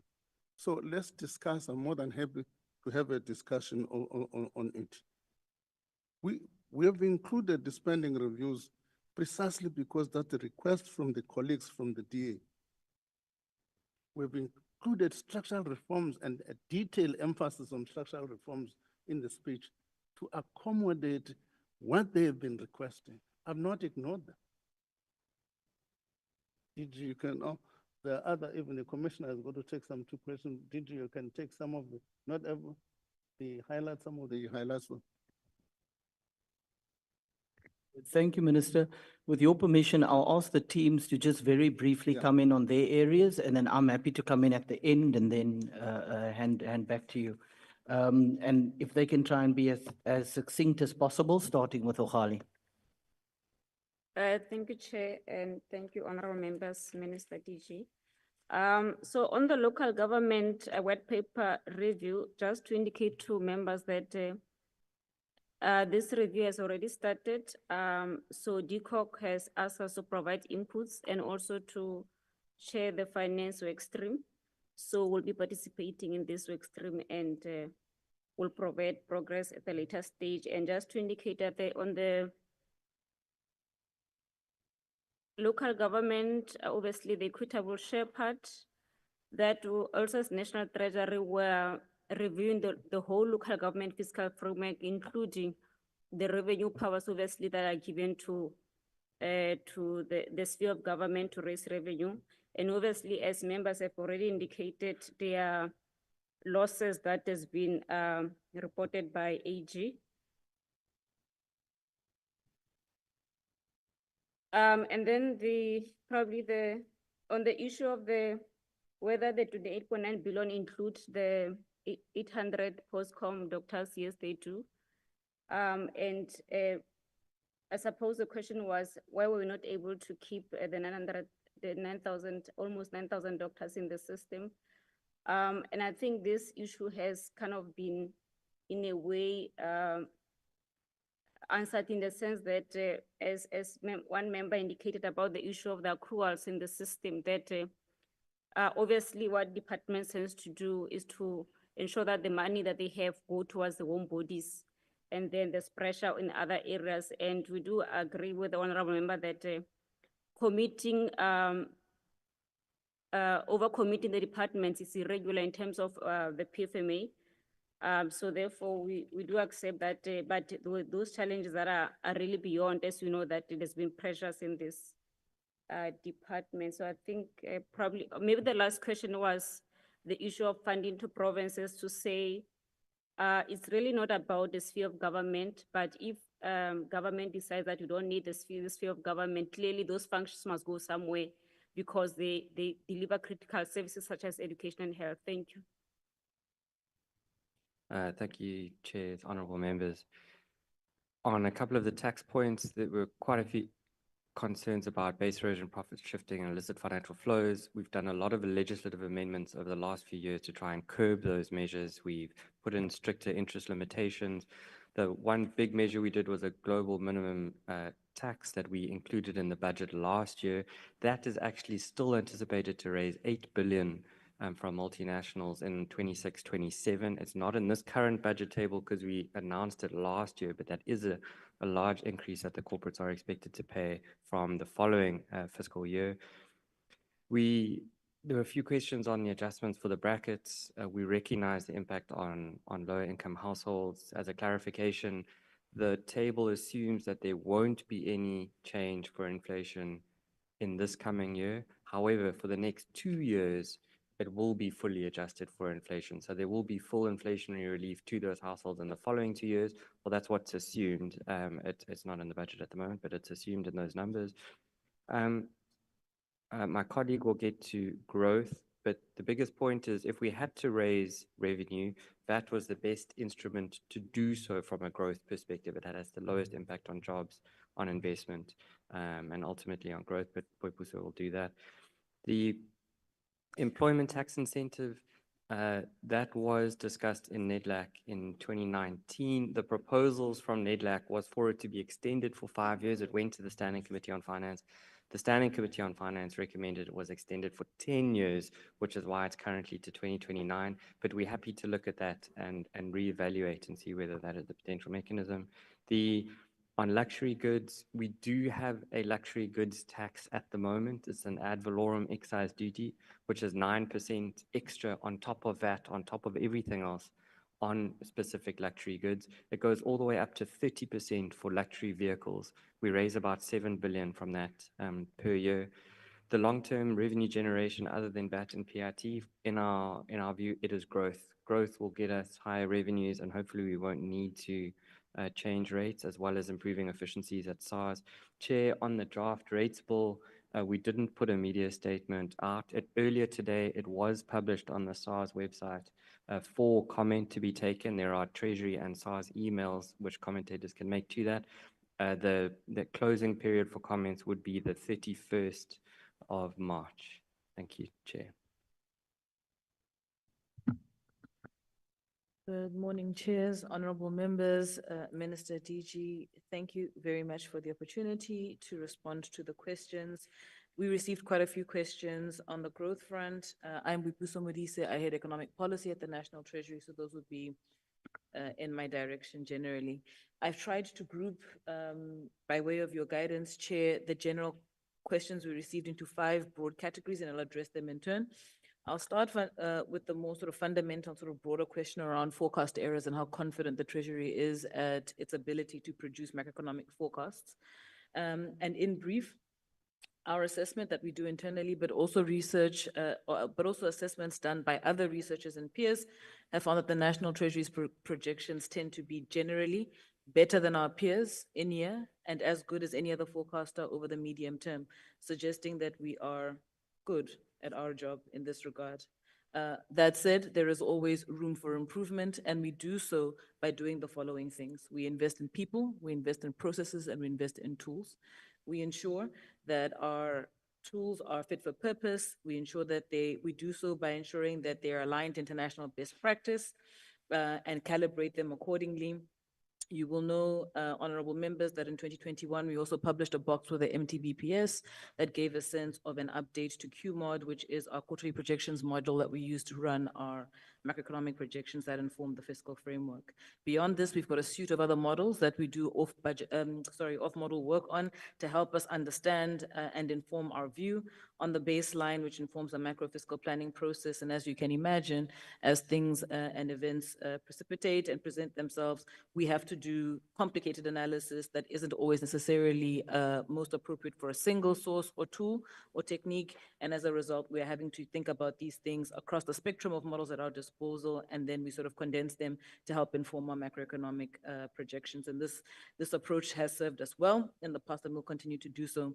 We also ensure that the people on our team are, one, appropriate for the jobs that they do and are adequately trained.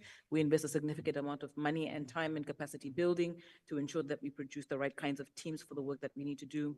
And finally, we make sure that our processes are appropriate for the work that we need to do, not only from a forecasting perspective, but also more broadly from a macro fiscal planning perspective, people, processes, and tools.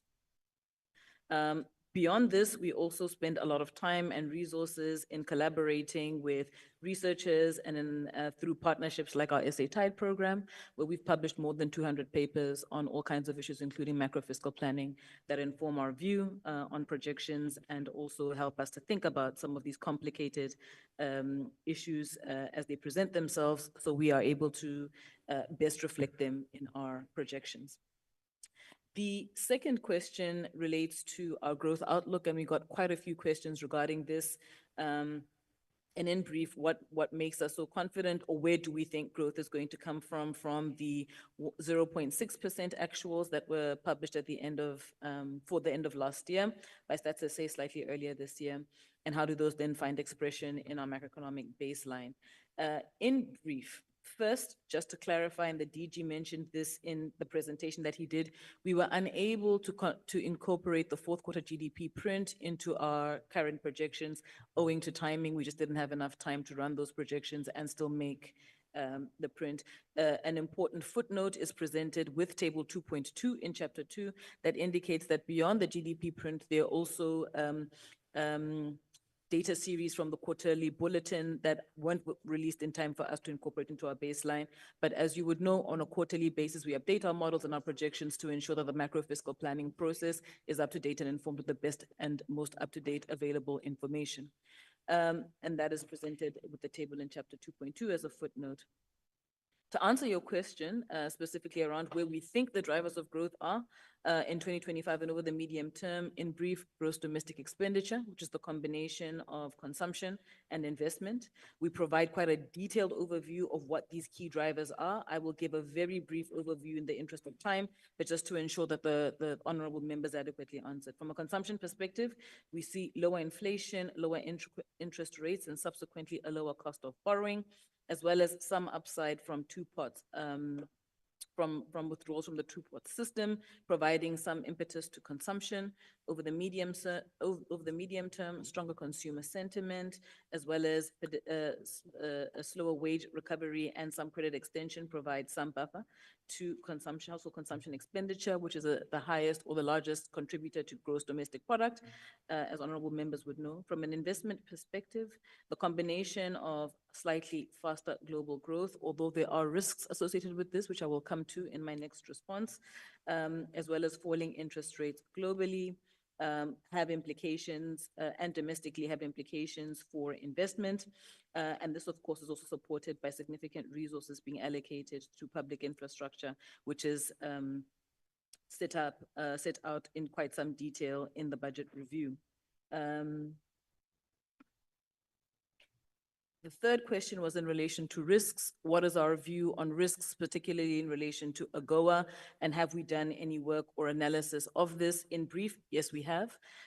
We've done work of this. It isn't currently published in the budget review because our sense is that there are more significant risks from a global growth perspective, which I will speak to now and point honorable members in the right direction to see the results of in the budget review. However, we have done the work on what an exclusion from AGOA might mean, and we're particularly concerned about what it means, especially at sectoral level, because the macroeconomic consequences may mask what this actually means at sectoral level, given the exposure of different products to their participation in the trade agreement. However, that said, we are particularly concerned about risks to global growth more generally, and we provide on page 19 in our scenarios a downside scenario that takes into consideration the impacts of increased geoeconomic fragmentation and what that might mean for economic growth. We see that those risks could subtract from growth in the medium term, but also going into the long term. And will have consequences for South Africa as a small open economy as we see headwinds from volatility in the trade environment playing out and having impact on our ability to export goods and services, but also to import them, given the importance of imports to economic activity domestically. We provide a detailed write-up of this on page 19, and honorable members are invited to please take a look at this. And if there are any follow-up questions, we're happy to respond in writing if you would get in touch with us. There was a question asked regarding the impact of whether or not we've assessed the impact of a 2% VAT increase on growth, a 0.5% increase on growth, the consequences for inflation, as well as the consequences for economic activity more generally. I won't be able to give you a very detailed summary of all of this. We can have a conversation or engage after, but I will give an overview in the interest of time, but also to ensure that I've answered the question. In brief, yes, we have, and we've done this both off-model and on-model. The results are reflected in the baseline that went out, well, the baseline that would have been published on the 19th, but the embargo on those documents was lifted. So I have no doubt that honorable members have engaged with them. That gives you a sense. The two transmission mechanisms that we're most concerned about are household consumption expenditure as well as inflation, both of which are presented. We've also presented, in the interest of informing the public and honorable members, a heat map of inflation, and where we see those are the points on inflation in figure 2.4, which is currently on page 17, which gives you a sense of how we're thinking around the core trends underlying inflation, but also how that might move in the interest as a result of changes to the tax bases in this instance, including VAT. So our outlooks both on the 19th as well as on the 12th give a sense of what we think this might mean for growth overall. There were two other questions. The first was in relation to Operation Vulindlela Phase 1. What are the outcomes of it? Has there been any assessment of it? And in brief, yes, there are. There is a closeout report associated with Operation Vulindlela Phase 1, which is available on the presidency's website, which gives quite a comprehensive rundown of the achievements of Operation Vulindlela Phase 1. And these as well inform some of the institutions thinking around Phase 2 and what those priorities might be.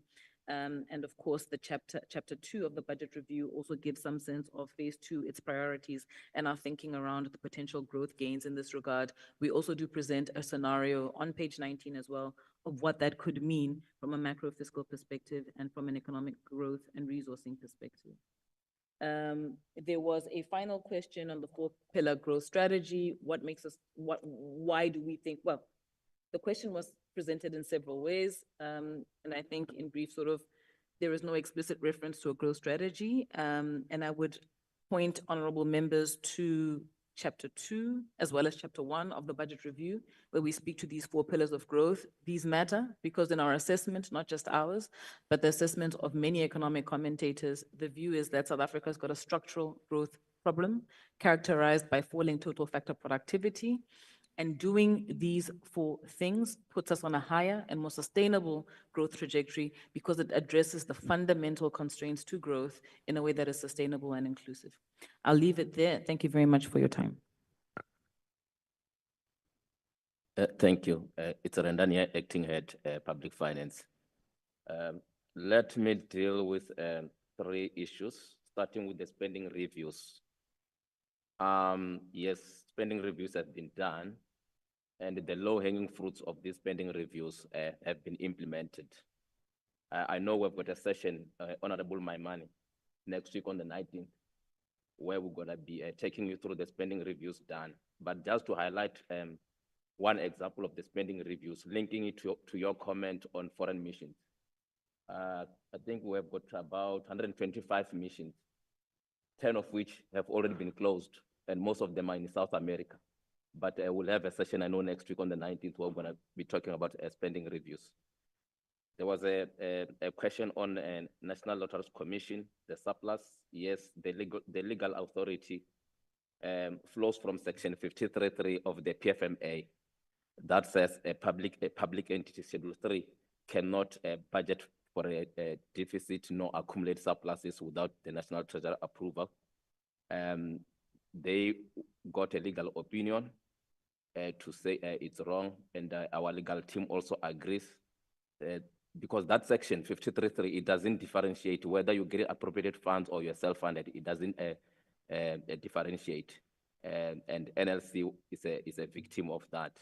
But our legal teams together with the AG, they are working on it. And lastly, on defense withdrawals, just to note that there are withdrawal costs which are going to be experienced, especially in the first year and second year. But we'll see as soon as the defense implement this exit strategy due to a decision taken yesterday on SADC mission. Thanks. Okay. Oh, Edgar, yes. Very quickly, thank you. Through you, Chair. There was a question around social grants. Are social grants growing by inflation? Within the budget review, I refer honorable members to table 5.9, chapter 5, table 5.9, which outlines the amounts of the social grants and their increase. They are all growing above inflation. Second question, are there job creation measures in the budget? Table 5.4 of the budget review outlines the job creation funding, amongst other things. In this regard, 75.9 billion rands is allocated to fund this function, including an additional allocation of 4.6 billion rand, which is proposed in the budget the minister tabled on Wednesday. A question around what is the plan to break the debt spiral, figure 1.2 of the budget review, as well as large parts of chapter 3 outline in detail how the debt trajectory is addressed. The specific strategy focuses on achieving and maintaining a primary fiscal surplus. The reason for this is that given that South Africa's interest on debt is projected to exceed nominal GDP over the medium term, only by maintaining and growing a primary surplus can we hope to stabilize and reduce the debt. The budget therefore proposes a primary fiscal surplus rising to 2 percentage points of GDP in 2027-28. The effect on debt service costs of these proposals within the budget is that debt service costs as a percentage of revenue will peak at 21.7% at the end of this month before declining from next year. This is the effect of the combination of the revenue and spending measures in the budget. There was a question on infrastructure and construction multipliers. Yes, the budget review does contain an analysis of construction multipliers, both from a growth and employment perspective, and these are published in chapter 2. In addition, chapter 1, pages 2, 3, and 4, tries to tie together the importance of infrastructure development and the measures contained within the budget. This analysis was also contained within the MTBPS, which was tabled on 31 October 2024 and is updated this week. Finally, there is a question around the threshold for PPPs of 2 billion rand. This is not a qualification threshold for PPPs. It is a threshold for the need to achieve Treasury Regulation 1 and 2 approvals for projects. In other words, a project that is of a value below 2 billion rand does not have to get these approvals. The accounting officer can proceed with the project together with the private party that he or she has identified. Only projects above 2 billion rand have to obtain this approval, thus meaning that projects that are lower than 2 billion can move faster. I'll stop there, thanks. Thank you to the colleagues. Minister, 4 quick additions from my side.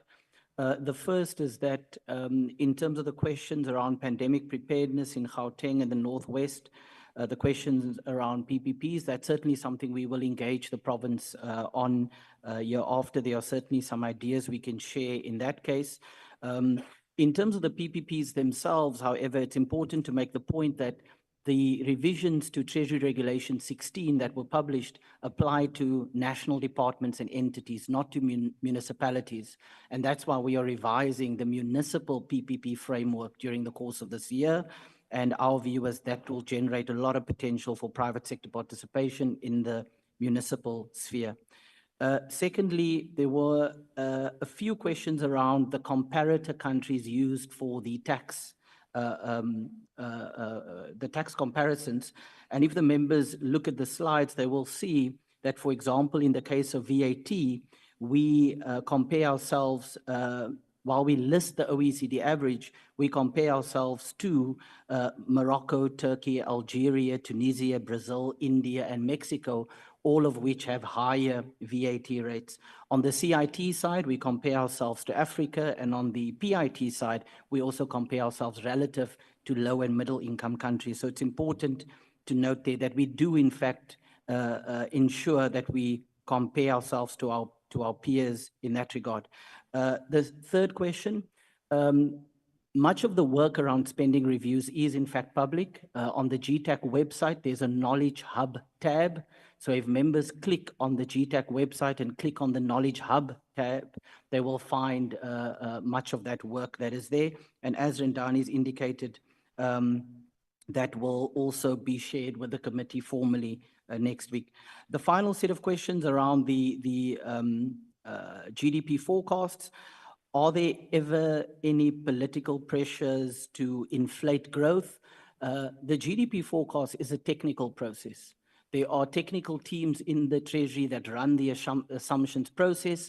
They go through a very rigorous technical process that all culminates in a forecast memo that the Minister and I receive. The Minister and I do not participate in that technical process, neither do we change the outcomes of that process. And it's very important to state that very clearly. For the final question, just around the forecast issues, I think Boipuso answered that question exceptionally well, and we are certainly very proud of the work that she and her team does. And let me explain why. Forecasts are not about being right or wrong. Forecasts are fundamentally based on assumptions that are fed into models, and to the extent that those assumptions change, forecasts will be different from reality. The key question is, how do your forecasts compare to those of your peers, and how do they compare to the reality? And as Boipuso said, in terms of our in-year forecasts, those forecasts are better than our peers. And who are our peers here? Our peers are the Bureau of Economic Research at Stellenbosch, the International Monetary Fund, the South African Reserve Bank, and others. So on an in-year basis, our forecasts are better than our peers. Over the medium term, however, our forecasts are rated as good by independent assessors. And so certainly there's room for improvement there. And Boipuso has spoken about how we ensure that we can make those improvements over time, but also happy to engage with the members to expand a bit more on how our processes work, so that there's a much clearer understanding of how these technical processes work. Thank you, Minister. Thank you, Honourable Chair, Joint Chairs and members. Firstly, we welcome your visit to SARS. I think it's long outstanding. And then also, I have to say thank you. It's great that all the political parties, all the members supported the additional funding of SARS. So we have to thank you. I'm going to deal with two issues. The one is, we speak a lot about the 800 billion. I want to share with members where that number comes from. And then I will also deal with the issue of wealth tax. You have heard us speak about the 800 billion, and this is what is behind this. But firstly, there's been a number of studies, including the Davis Tax Commission, our own studies and other scholarly studies that largely confirms with one component of what we include in the 800 billion. Our voluntary compliance at the moment in SARS this year, we've seen quite a significant improvement in percentage points, but even with this year's improvement, it is 65, 66%. We'll firm that up when we make our year-end calculations. The tax gap, which is a theoretical study, which includes known and scholarly works. For example, we know that in excise duties, our loss of revenue is about 60 billion. In terms of illicit trade flows, our loss is about 86 billion. And in the last study of the Davis Tax Committee calculate that the largest theoretical loss is on that, and that's 195 billion. So, and then you also have aggressive tax planning, issues such as base erosion and transfer pricing, and other ways of masking wealth that goes beyond allowable tax avoidance measures and breaches into what we call tax evasion. So that amount on current values is between 300 and 560 billion rand. Then we have included what we call our balance sheet items, or the stock of uncollected debt, as well as outstanding returns. We have over 54 million outstanding returns over many years, not all of whom we will collect because many things have changed. And then we have on our current debt book of undisputed debt, just over 400 billion rand of undisputed debt. Again, not all of that will be collected. And then we have just over 100 billion of debt that is currently under dispute. So if we add that up, you can see how between 700 and 800 is not an unreasonable amount that we use as a reference. And even if we are 30% successful, we'll still collect over 200 billion rand if we applied ourselves there. And I think that's where we have made the appeal for additional funding. How will the funding be spent to close that gap? For this year, the coming year, 2 billion of the additional 2.5 billion that we'll get for this year will be focused not on closing the tax gap, but on a massive debt recovery program. We have seen this year, and we will announce these results at the end of the year. We about 2.5 weeks away from our financial year end. We'll give more detail, but we have seen a significant success in how we can have a multiplier to the investment that we've asked the minister to make. And I think we can share positive results in that regard. Learning from that, we have asked, can we redouble the efforts and spend 2 billion towards the reduction of stock that holds contingent liability for the state. So that's the work we will do in terms of the 200 billion. The 500 million will be used to modernize our systems, because we cannot pursue these areas of abuse without deep investment in technology systems, in the deployment of artificial intelligence, on the automation of routine work, building and increasing our risk detection methodology. Just to give you a sense, using predictive modeling, deployment of AI, we know that there are at least 30,000 individuals who have economic activity of greater than 1 million rand who are not registered for tax. We know from this work that there are at least 115 million taxpayers with 1,000 taxpayers that have previously been marked not required to file, who have in the meantime increased their economic activity, and so they should file, but they are not. And so you can see that the areas of work that we think we need to focus on are known. The capacity to do that work is insignificant or insufficient. So that gives you a sense, and we will later speak more on that, but just to give members a sense of why and how we will deploy the investment to close that gap. On the wealth tax, a lot has been spoken about it.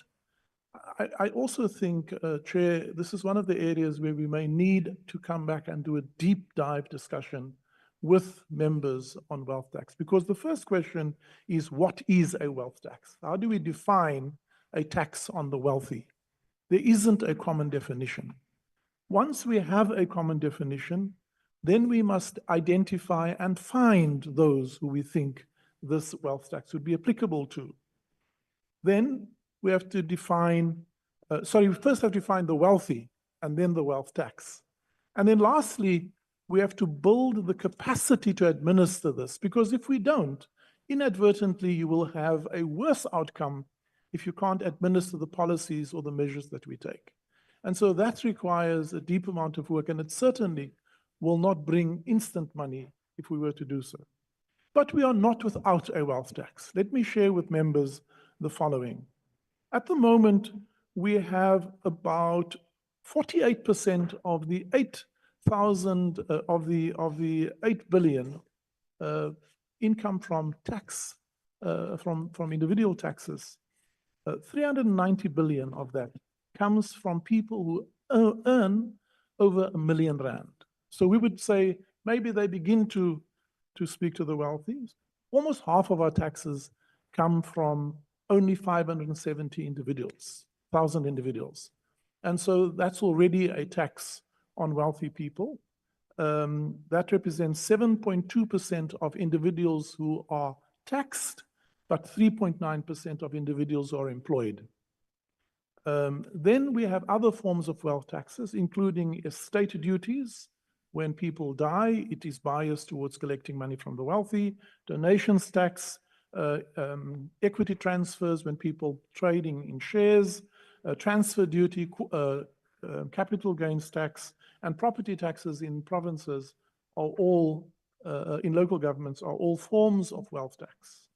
And so we're not starting off a blank page when we talk about a wealth tax. What have we done since 2021?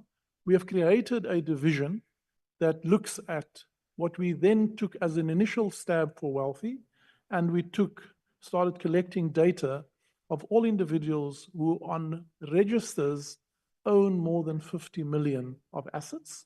That was our first stab. That revealed to us that there were about 2,800 individuals who would fit that category. And we then also discovered that amongst those individuals, 460 billion of assets are registered as local assets, and about another 150 billion assets are offshore assets. And we know that because of the automatic exchange of information that we get from over 100 countries. And that the tax on their income is about 7 billion rand. So and we are highly undercapacitated. We only have about 80 individuals in a unit that should probably have about 500 people. So that I thought is just to give members some idea on how we think about taxing the wealthy. Thank you, Minister. Thank you, Chair. I think this concludes the responses from the National Treasury. Members, any follow-up that you may want to make, I am going to request that you send it to the National. I'll give you a Can I make a chance. point, Chair? Can I? Yeah, you know, we wait an assumption that we'll be here until 1. We have got to do a similar exercise with NEDLEC. Now, my appeal is that whatever you do must take into account now, we've got to turn NEDLEC. What I wanted to say before you came in was to say, members, kindly write your follow-up or clarity-seeking questions. Submit them to the secretaries of your committees, and then it will rightfully be sent to the National Treasury for responses. And members, the joint meeting of Tuesday will be fully virtual, where we'll be engaging with the PBO and the FFC. No hybrid, it's full virtual. And because this brings us to the end of our meeting, let me take this opportunity to really pass my gratitude to the Minister and the team from the National Treasury for really coming before these 4 committees to deliver or to give us a detailed breakdown on the budget that was delivered by the Minister next week. As Honorable Mauto has earlier indicated, it is now upon us as Parliament to make sure that we deal with the process until we are able to convince each other and we reach consensus as legislators. And also, thank you very much to all the members of the 4 committees from both houses and members from provincial legislatures for your participation in this meeting. The 3 chairpersons, thank you very much for being part of this meeting. I think to other stakeholders, the civil society, the media, and the public, you will be informed of the necessary programs that will be upcoming or the activities that will be taken, including the public participation, as I indicated earlier.